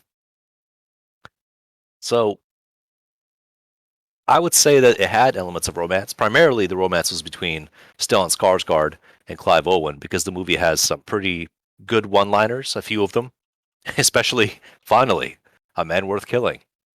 Good line. I like that line. It is just about a suicide squad, if you will.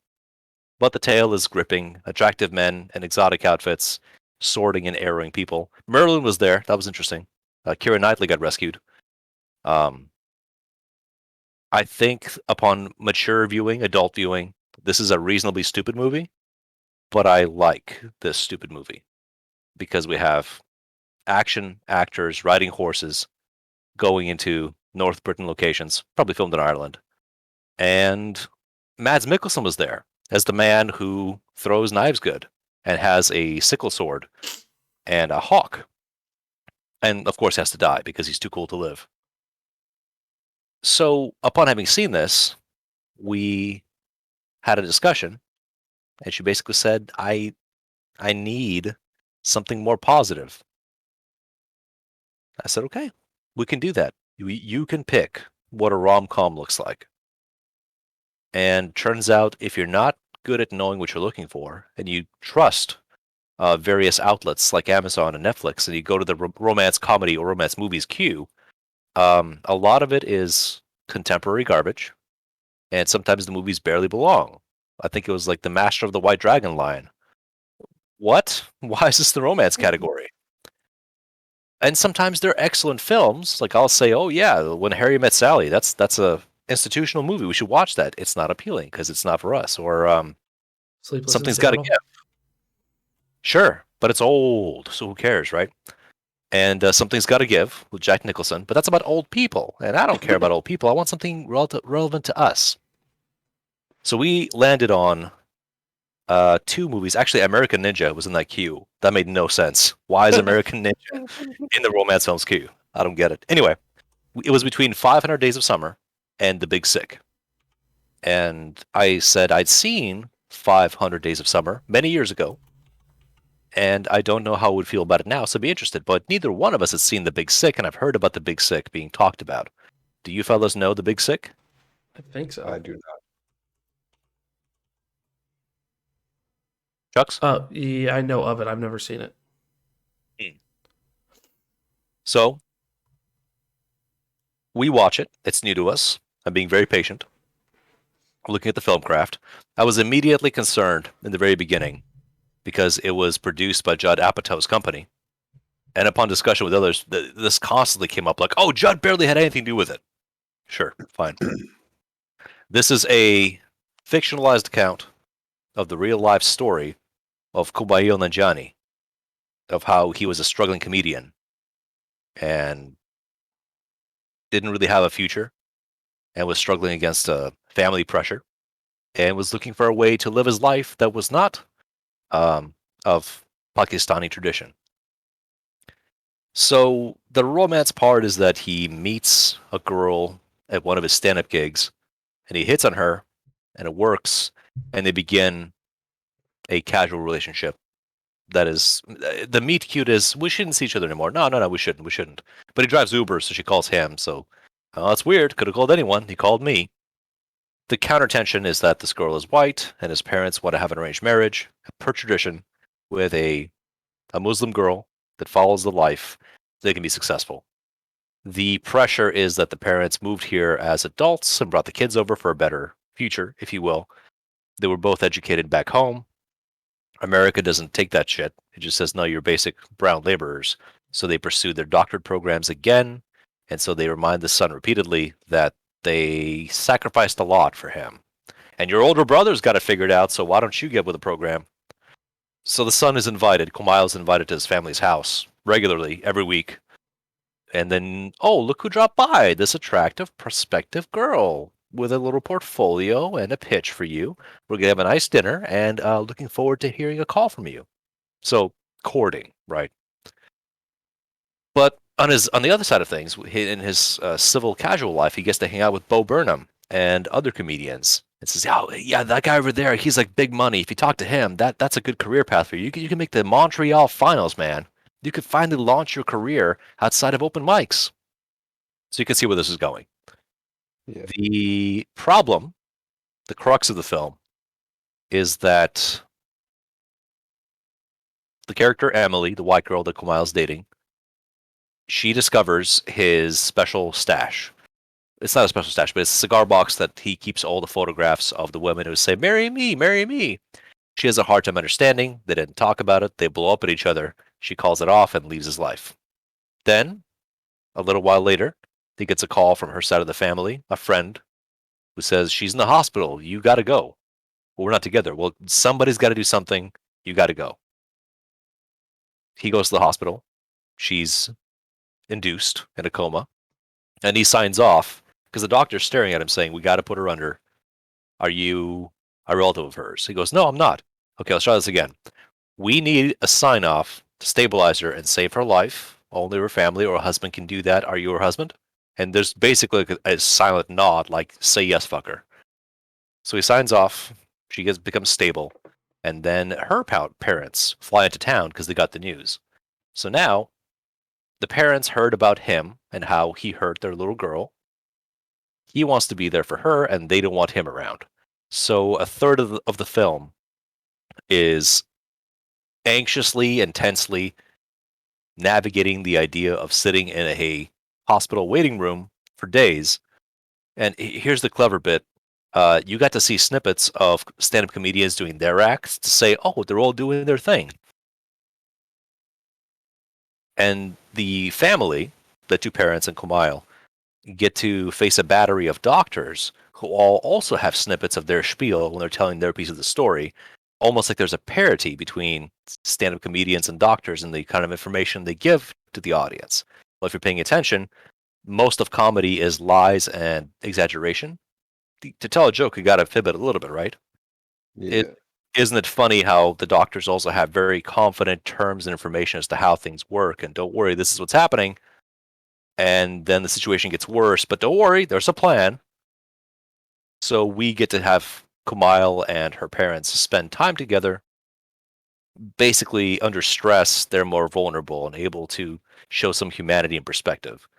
The problem is, in this movie, when everyone's off stage, when they're not doing their jobs, they are dog shit at talking to one another. And that's part of like the vulnerable human thing, right? This is cute. This is nice. This is like slice of life reality stuff.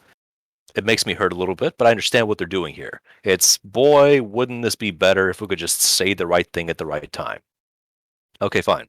That's all right. Moving on. The movie has a decision to make. We're going towards a spoiler.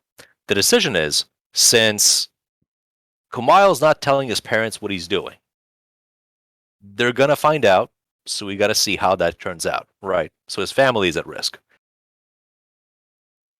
Most likely, whatever happens is going to happen during his finals audition for his Montreal thing, because that's how movies are structured with this kind of tension. Okay, so now his career future is imperiled if he doesn't show up or do a good job, right? Right. And the girl might die. So if she dies, his future with her is imperiled and at risk. Okay, we have our stakes set. This is apparent. Also, his roommate's a deadbeat, but that's not really important to the movie. So, can you guess where we go from here? Let me have some audience participation. How do you think this plays out? Uh, she doesn't die. He gets the audition. They live happily ever after. I'm gonna say she doesn't die. His parents still hate him. He goes to the audition, then he fucking sucks, and he Okay. bombs it. And then? He moves to another city, and then leaves everything behind, not wanting to remember what happened. Okay. That's closer to the mark.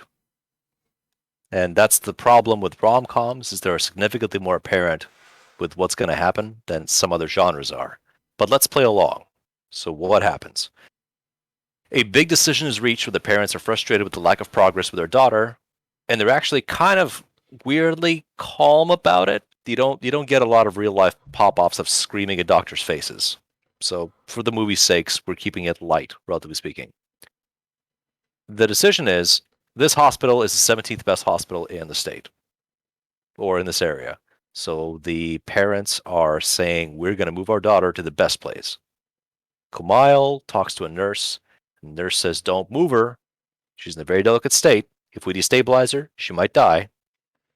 This is a risk that you don't need to take. And he tries to persuade the parents, and they're not listening to him. They say, we know best. This is our daughter. We're responsible either way. So he gets a call saying, dude, where are you? Because he goes to a fast food place, and because he feels powerless, he berates, verbally assaults a checkout guy because he's asking for one burger with 4 pieces of cheese on it. And the guy says, I'll ring you up for 4 burgers. So you get this tense, awkward exchange between them where Kumail leaves his vehicle, walks up to the window, and just starts pointing and yelling at the guy inside. And the guy says, dude, it's my first day. And then Kumail throws trash everywhere from a trash can to show his anger. There's a pause, and the guy says, yeah, I'll ring you up for 4. Do you want fries? Like, I'm sorry, yeah, I'll take 4 fries too, and goes to clean up his mess. So this is very emblematic where you get to explode dramatically at a civil worker who is within his tiny station doing his tiny thing, and then you backtrack and then get the burgers and then sit. Okay, I forecast that. Great. So he's sitting sadly in his car, binge eating burgers, and then he gets a call saying, dude, what the fuck? You're on in 20 minutes. You got to be here. So he's very tense. He makes it to the audition just in time. Everyone's being unnecessarily cheerful to him, like comically disproportionately, not right now, you guys. But they don't read the body language. They just tense him further. And then right before he goes on stage, he gets a text saying, we're moving her. So he goes on stage, and like Chuck says, he's in no condition to do a set right now. And of course, the scout is sitting in the audience. So we get basically just a stream of consciousness explanation of what's happening in his life and how vulnerable he feels. And of course, nobody laughs. So yeah, he does bomb. But then after he bombs, he gets news that they didn't move her. But he has to come quick. Like the next day, he has to be there. And when he arrives to be there with this woman, right before he goes, his parents arrive at his house and they say, yeah, you lied to us. You took all these chances. You didn't show up. We know what you're doing. You're out. We don't have a son anymore. You fucked up too badly. Per tradition, we got to excise you from the family. So he lost his family and he bombed his audition. And he goes to the hospital and the girl's alive and she's awake. Wow, she made it. Maybe they have a chance together. And because she's under painkillers, she's being very uninhibited. And she goes, yeah, you fucking suck. I hate you. Leave. I don't need you in my life. Just get out of here. So the movie just took away all of his reasons for sticking around. This guy has no prospects now. Driving Uber. That's what he can do. Kumail can just keep driving Uber. And he has just enough time to stew on this, just kind of being benumbed. And the parents saying, well, thanks for everything. Bye, I guess. Where when he's doing another stand-up set, just numbly going through the motions, Bo Burnham and company say, hey, cool news. We are moving to New York and we're taking you with us. We're going to start fresh. We're going to figure it out. I know you didn't get Montreal, but, you know, we know you. So let's do this together. Let's be friends. All right, cool. That's a possibility. As he goes to wrap up and move, he gets a notice from Emily's parents saying, you should come over. There's a party for Emily. And when he gets there, he says, why am I here? Well, you know, all the nurses are invited that saved her daughter's life, and you were there the whole time, so you're eligible to be here at this table. Please enjoy this table. And he brings a presentation for Emily as her parents convince her to at least listen to the guy. And the presentation is, oh yeah, these are all the name badges that I took with me, because this is how devoted I am. I was there the whole time. Oh, and over here are all the meal tickets that I did, and over here are the ashes of those photographs of those Indian women that I burned for you. And justifiably, she says, wow, this is so not the energy. Please fuck off forever. So that's enough of a breaking point for Kumail to transform his personality, change his dress code, be super dialed in and professional. He drops in at his parents without invitation, saying, well, since I'm part of this family, you cannot vote me out unless it's unanimous. I vote I don't get out. And here's just some stuff that I'm doing. I'm leaving to do comedy, and I'm still part of this family. So he flexes on his family during dinner, and then he leaves. All right.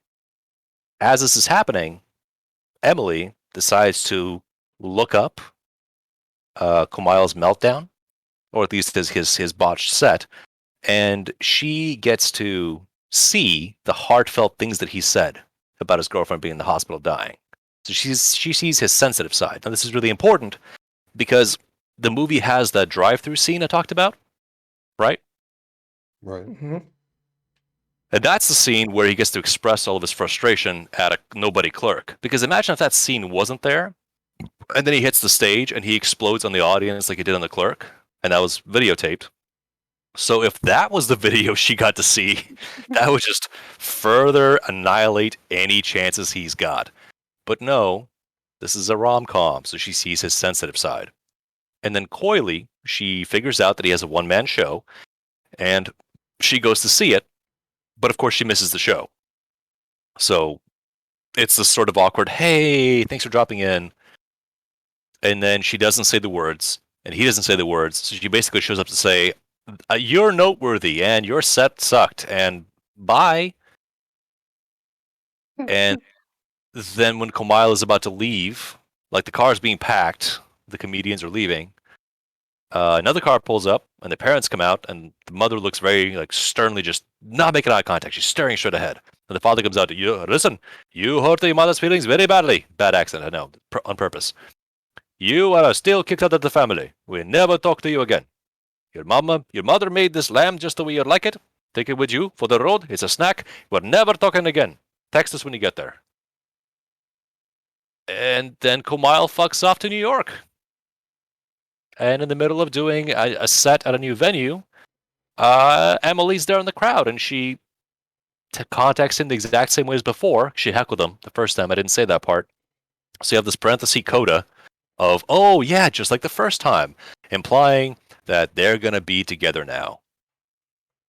And then the movie ends, and you get the news drop of, oh yeah, by the way, this is the real Emily, and this is the real Kumail, and this was the story of how they got together.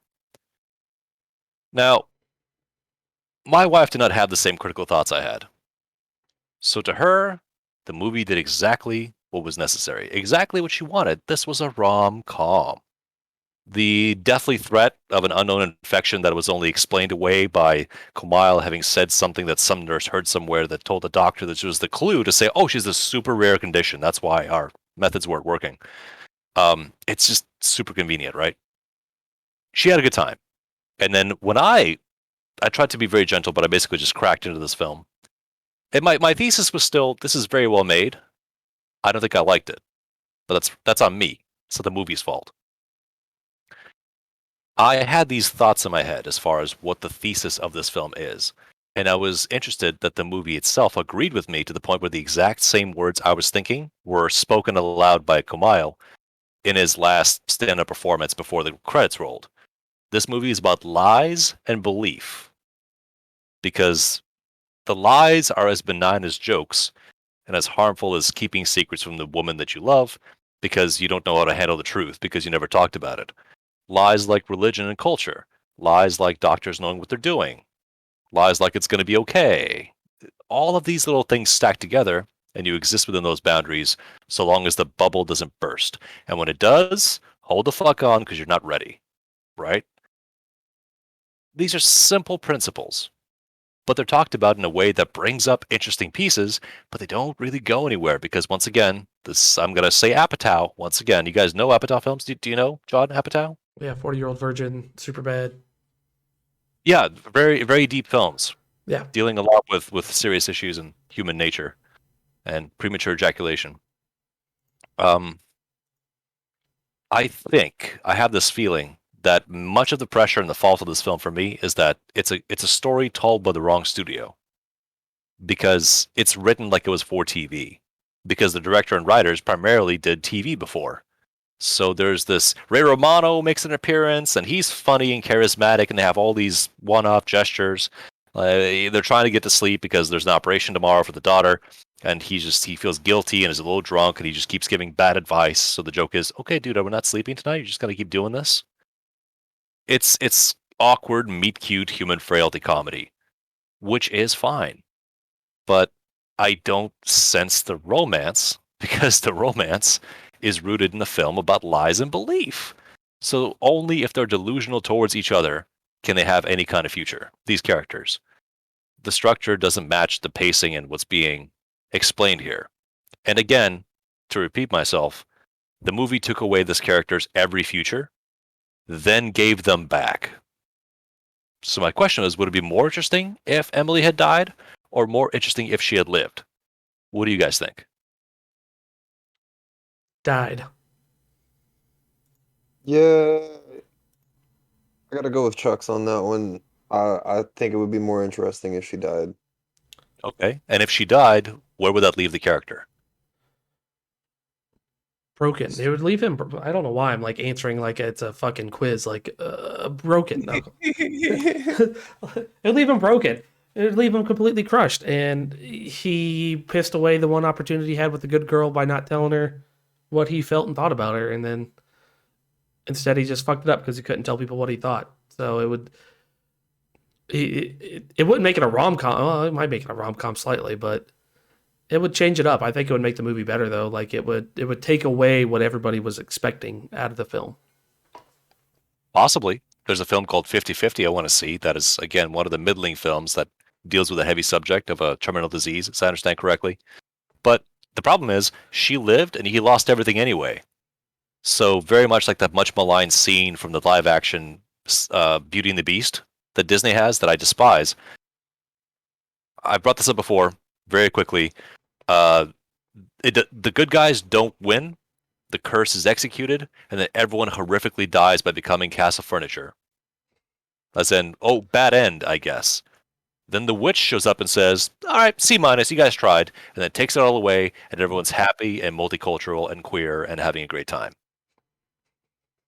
That's hard to deal with because you really are forcing it. In video game terms, it's you got one ending, then loaded back to the decision point 5 minutes earlier, and then watch the other ending. That's not good in movies, to my estimation. No, not really. Yeah, no. Yeah. So in this case, she lived, he lost it all, which is not a rom-com. But then he got it all back. But I remember the part where he lost fucking everything, and you forecast this in the drive-through scene. Because he exploded on the guy because he's stressed. Nothing happened. He still got charged for 4 burgers, and then he cleaned it up, and he sat in his car, eating the shit, until he had called, hey man, you're late. So you gave away the thing. And then when it followed through, I didn't think you were clever. It wasn't a season 3 twist where the Titans are actually made of cottage cheese. That's not any better. None of that is better.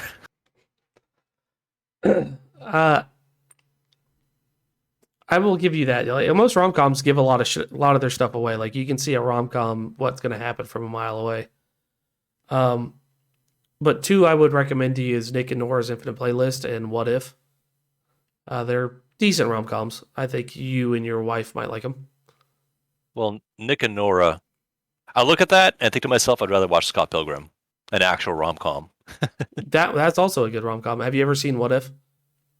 I've not. Before I go there, before we talk about What If, obligatory reference, I got pretty strong disco feels from this story, right up until resolved. Because without the happy ending, a lot of that tracks. Everyone had a bunch of good ideas, and most of them didn't work, and the ones that succeeded left. They don't stick around. Hey, sorry about your audition. Her and I are going to New York. Figure it out, fucko. Bye! Anyway, let me look up What If and why it's the same movie as 500 Days of Night. 500 Days a Night. You're not going to correct me, Chucks? No, you're good. You got a snicker out of me. What If 2013, I think. Let's see. Oh, it has I know his actual Daniel Radcliffe. Yep. Uh-huh. So give me a blurb on What If. What If follows Daniel Radcliffe's character. He's a he had his heart broken while he was in college. He's a very knowledgeable doctor and was on his way to becoming a doctor. And he drops out and he meets the girl who plays Emily from Big Sick. He meets her and she's this free spirit and everything. So his brother, I believe, older brother, Adam Driver, sets them up. As they start becoming friends and everything, he's like, oh yeah, I really could fall for this girl. Finds out she has a boyfriend. So for the majority of the movie, it is Daniel Radcliffe trying to prove, hey, we could have a very good friendship and not have to have sex with each other. It's, we don't need to do this. And then it falls from there. I would recommend, that's a small blurb. I watched it about 3 years ago, right as I moved back. Okay. It is decent. It's a decent film. You can see the tropes where it's going to go from there, just by me slightly telling you the first half of the movie. Well, listen, it's got Adam Driver in it, so that's already a free win for my wife because she loves his nose. And in the same token, A Marriage Story is totally a rom-com. We just dial down the com because that's marriage over time with people. And here's the issue. We had a discussion after The Big Sick, and I said too much, and that resulted in tears. Not directly at me, but at the idea that someone's taste is being pressured. And I kept saying, I'm not questioning your taste. You asked me, what do you think, Brow? And I said what I think, with that accusation, but through analysis. And there's few things as unsexy and unromantic as analysis. So we sort of established that I will watch more of these with you. We can do a whole 5-month block of just rom-coms.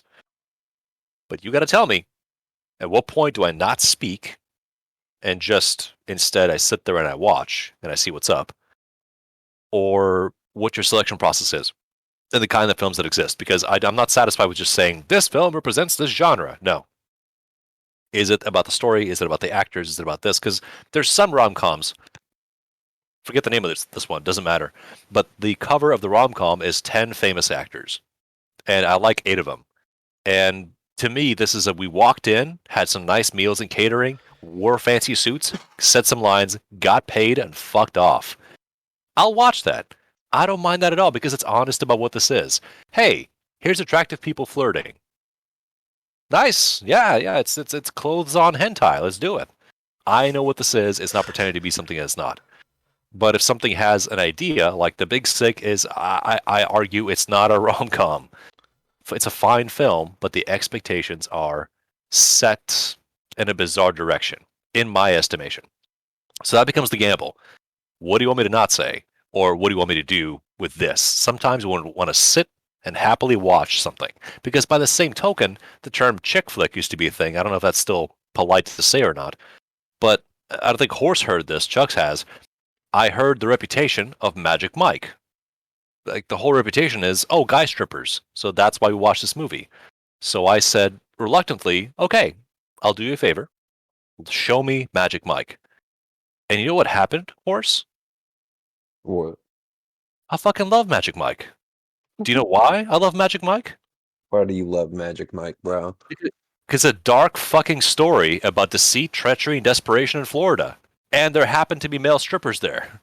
This is not a happy movie. This is a bleak film about pressure, betrayal, and limited options. This is a good movie that I like because I like dark, bleak shit, apparently. And I forget the name. Probably Steven Soderbergh. Chucks can fact check me. Like a capable set of people put this together.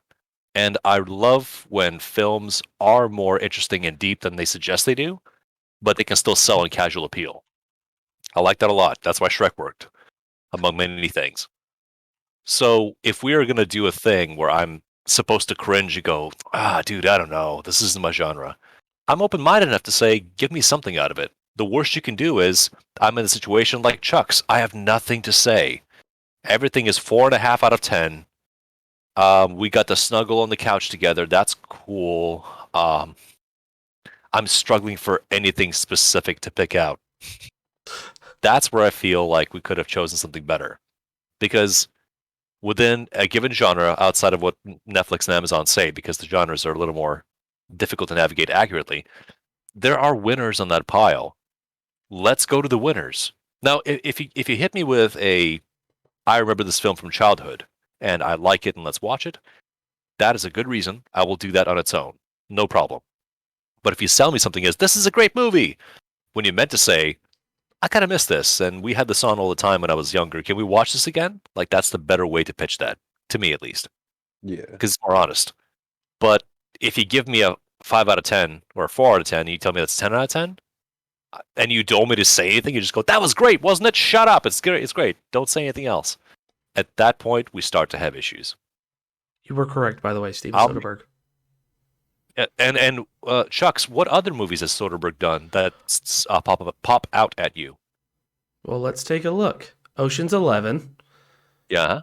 Contagion. Uh-huh. Let's see here.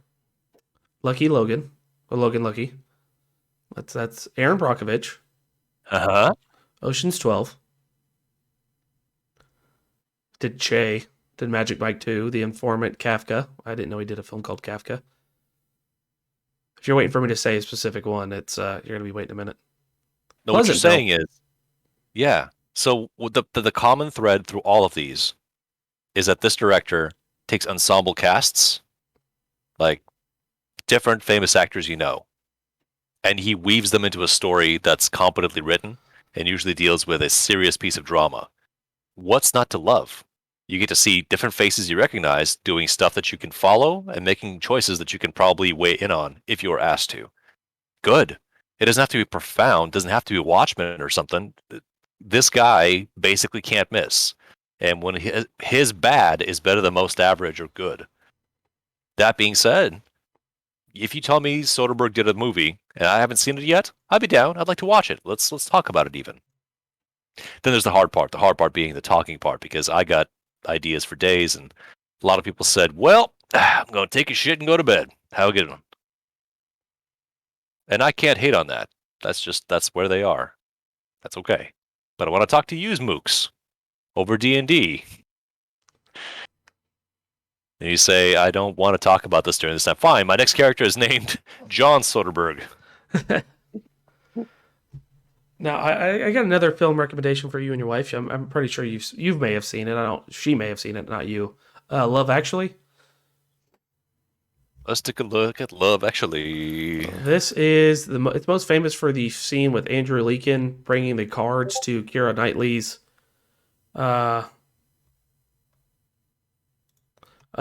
door and putting the cards up, and he just keeps flipping them over, and everybody's like, that's really creepy, but it's supposed to be.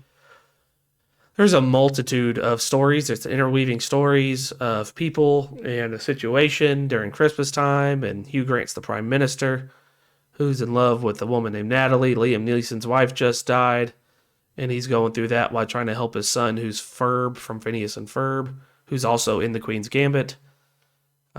He plays the American with the hat, Bill Nighy. I don't know. He plays Billy Mack. He's a musician that's career was older. He was famous back in the day, and now it's faded, and now he's trying to bring back, and he does some crazy shit. So there's, like I said, multitude of stories. Colin Firth's in it. Liked him. Fun fact. Have you ever seen the Pride and Prejudice miniseries? I have not. He plays Mr. Darcy. It's from 1996. Does a very good job. Gets more in depth with the book. Would have to say that's also a recommend if you're into Jane Austen books. And, well, you're not into TV shows, but I'd recommend it. This movie is exactly the one I was describing earlier on in my spiel. Yeah. Because I saw this cover and I said, Rowan fucking Atkinson? Bill? Allen? Yeah, let's watch that.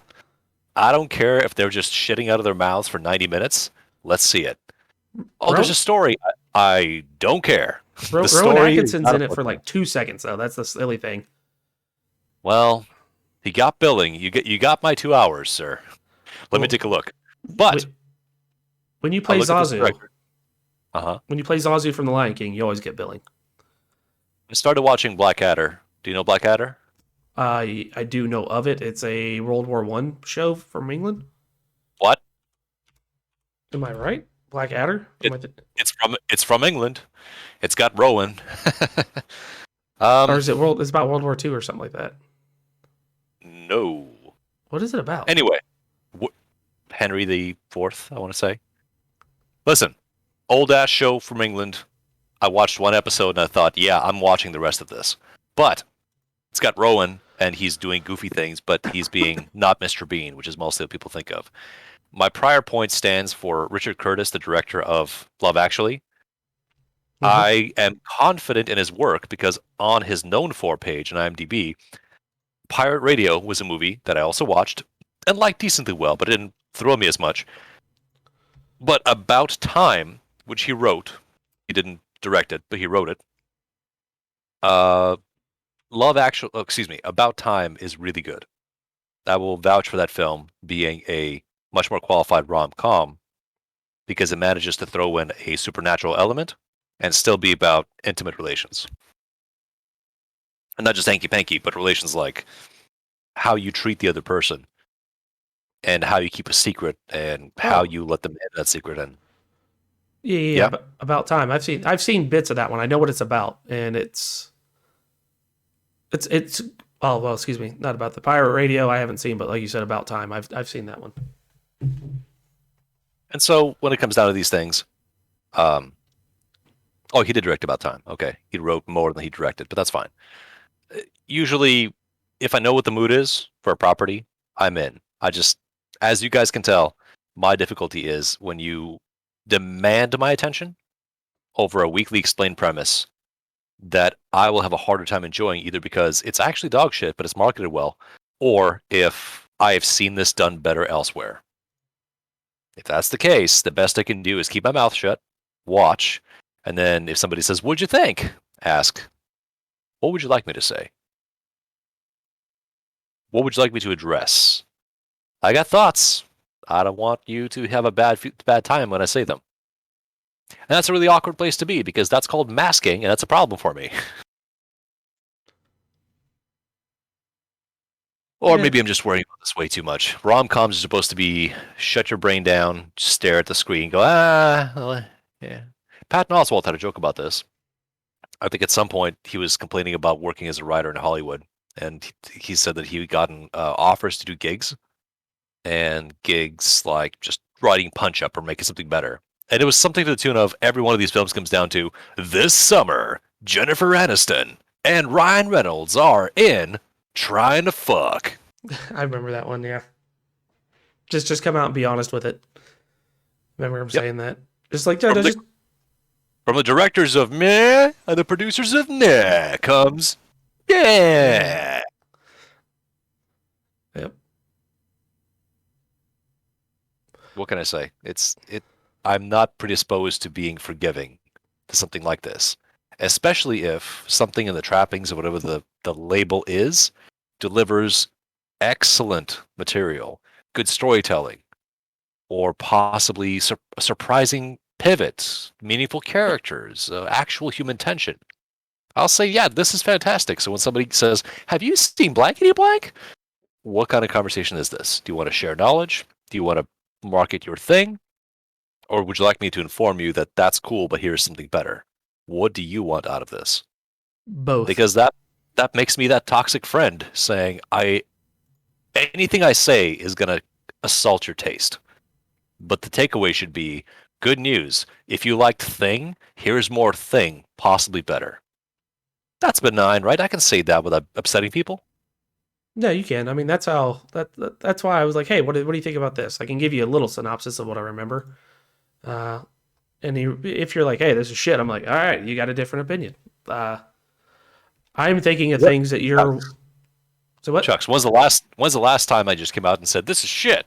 Never. You've never done that since something I've recommended. I'm not going to say never, but I can't think of the last time that I just brazenly went, meh, without qualifying it in any sort of way. Like, nope, refuses to elaborate. Fuck this thing. Well, no. Like the movies I've recommended were ones that I thought your wife might like, because I know your wife a little bit, and I feel that. Has she seen Pleasantville? That one wasn't bad. Don't remember Pleasantville. I just remember it's two kids from the modern day getting sucked into their TV for Tobey Maguire's favorite TV show. And it's an isekai. It It's is. an isekai! It's an American She isekai. has not yet seen it. I'd like to show her. But, Chucks, how do I sell this? Not to you. How do I sell this to her? But like, hey, it's a wholesome family movie and a coming of Is age it? story.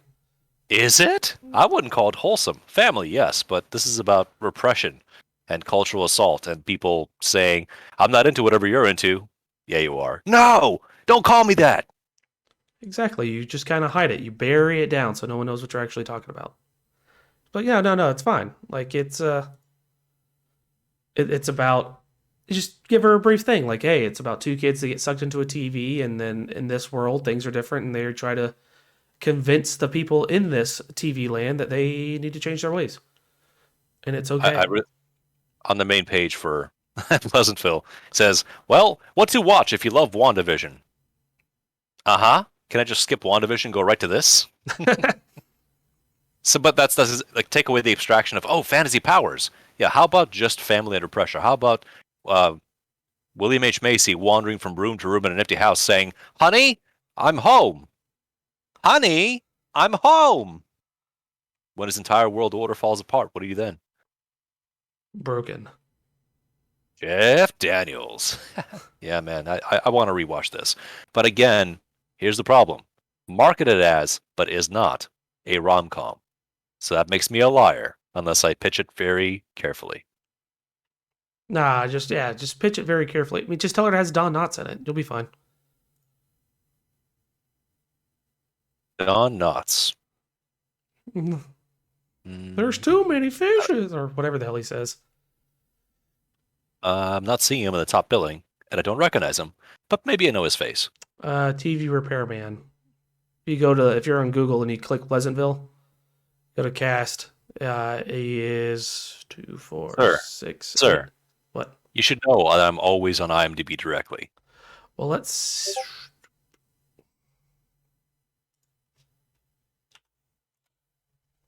Speaking of other movies, I wanted to bring this up. We Shall Not Grow Old. You were talking about World War I. Have you seen that one? I have not. Let me take a quick peek-see-poo at I Shall Not Grow Old. And then the guy shoots him. It's a Peter Jackson documentary about World War I. I mean, those are good words. I like those. Oh, They Shall Not Grow Old. Oh, They Shall Not Grow Old. My bad. 2018, which answers the question of what's Pete been up to, and the answer is mostly just greasing pigs. Hey. Just taking a quick look. Yeah, pretty much ever since They Shall Not Grow Old and The Hobbit. Oh, Untitled third Tintin film. Yeah, let's talk about that. That sounds good. They made Anyway. 3 Tintin films? I didn't know about the second one, but happy news makes me smile.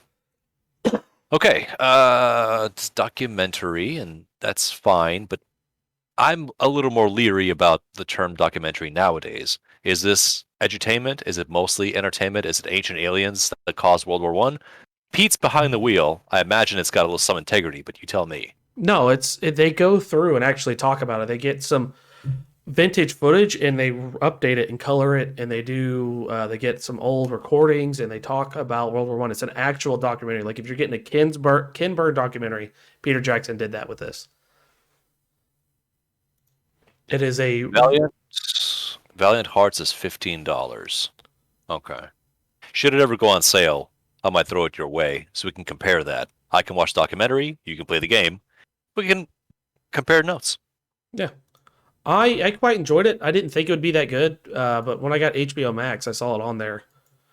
And sorry, I didn't mean to pause right there. I'm going through the pictures of the film, and all of a sudden, Amazon Original Troop Zero pops up. That I don't remember that being in World War I. Goddamn ads. I'm starting to become increasingly frustrated with anything blank original. Me too. Because I think it began as a marker of quality. Don't worry, there's talent behind this, but now it's just brand smearing. Because some of the time, more than zero, not quite half, yet, blank original means the exact same thing as Quentin Tarantino presents. Now, what does that mean? He's producing something that you're about to watch, but who knows? By producing, it might be just as simple as he had the conversation with the purse string holders that could put this in a platform. He's the vouchsafe. Didn't write it. Didn't make it. Might have said one helpful word or so. But the point of it is, without this person saying, yes, you should host this, the material would not be in the platform. So whenever it's blankety blank presents, you think, oh, it's a Tarantino film. No, it is not. But he thinks you should see it. So that's the association. If you don't like it, blame him. If you do like it, don't blame him. Praise him, but also praise the creators of the actual goddamn film. That is the danger of blankety blank original. More often than not, if that stamp is on there, I'm very leery. I'm not always right. Sometimes it is good stuff, but that's the problem. How are you supposed to filter through the stuff? What's the Sherpa for goodness? Yeah, slowly, exactly. I mean, I'm trying, but I'm having very marginal success with you guys saying, let's expand what you know, let's talk about it, and then go, yeah, so I didn't do that. I just started watching Naruto again. I'm on the third filler arc. It's pretty rad, bruh. Hey, that's a good arc. The third filler arc, where Naruto grows a dildo out of the front of his head and fights off Katara from Avatar. Imagine 4-minute long Naruto episodes. Just as many of them. Just as many as there are in totality, but no time to waste. It sounds like regular Naruto episodes without flashbacks. Yeah. Original content, right? Yeah. Just actual story progression. Like we keep saying, like I keep saying, some media exists to exist and occupy time. But my autistic ass has limited respect for MMOs, so why would I respect shows that do the same thing? You have a good thing, but you want to get paid, so let's quadruple the runtime. Right. You know what I'll do instead? I'm gonna take this 25-hour show, and I'm gonna watch this 2-hour discussion about the show, this essay. I'm gonna find some obscure YouTuber that nobody knows about, and their breakout videos talking about Ariana Grande's character on this show I never heard of or care about, and that makes me interested in that character study or examination. But then my interest stops there. It's not me going, yeah, I'll watch this thing. Instead, it's, oh, I'm glad you found meaning in that. You were very articulate. Thank you for introducing me to this. Please fuck off forever now. Thank you. That's how I do things. But yeah, but you do it too blatantly. It's a blanket approach for you. Yeah, it can't be healthy. Why bother trying? Hey, listen, Chucks. Mm-hmm. A magical thing could happen. A magical thing. You ready? Yeah. What if this relationship that you're building here with this new friend that you have is the catalyst for the transformation of your perception, where suddenly go, guys, I learned how to care last weekend. That would be hilarious. Like, guys, you know what? You won't believe this. I've learned to care, and I can actually articulate everything I want to talk about now. I turned the corner. It was there the whole time. Yeah, it was there, but you didn't have the license for it. Now you got the package. Good job. Would you like to pursue the conversation? No, I'll be right back. I got to catch up in the last 10 years. Oh, fuck. Okay, well, let me know. Still waiting. Last 10? You mean last 31?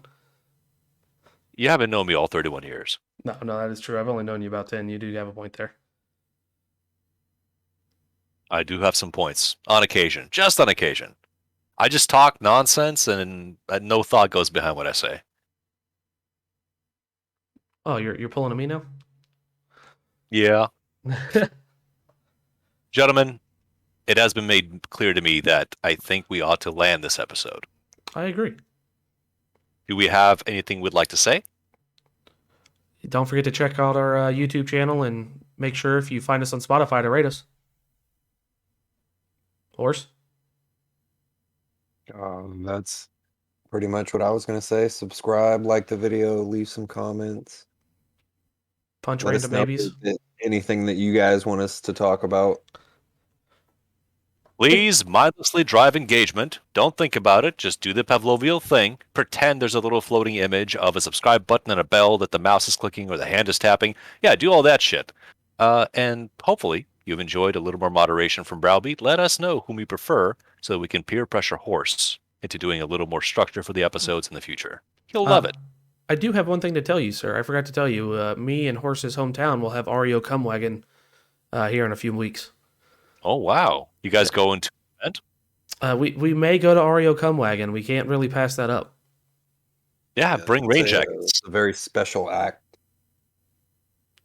Yeah, just like war, the first 4 rows are wet seating. Dear God. Bring an extra large poncho. Bring trench coats. You know what's up. If you know, you know. Oh, yeah.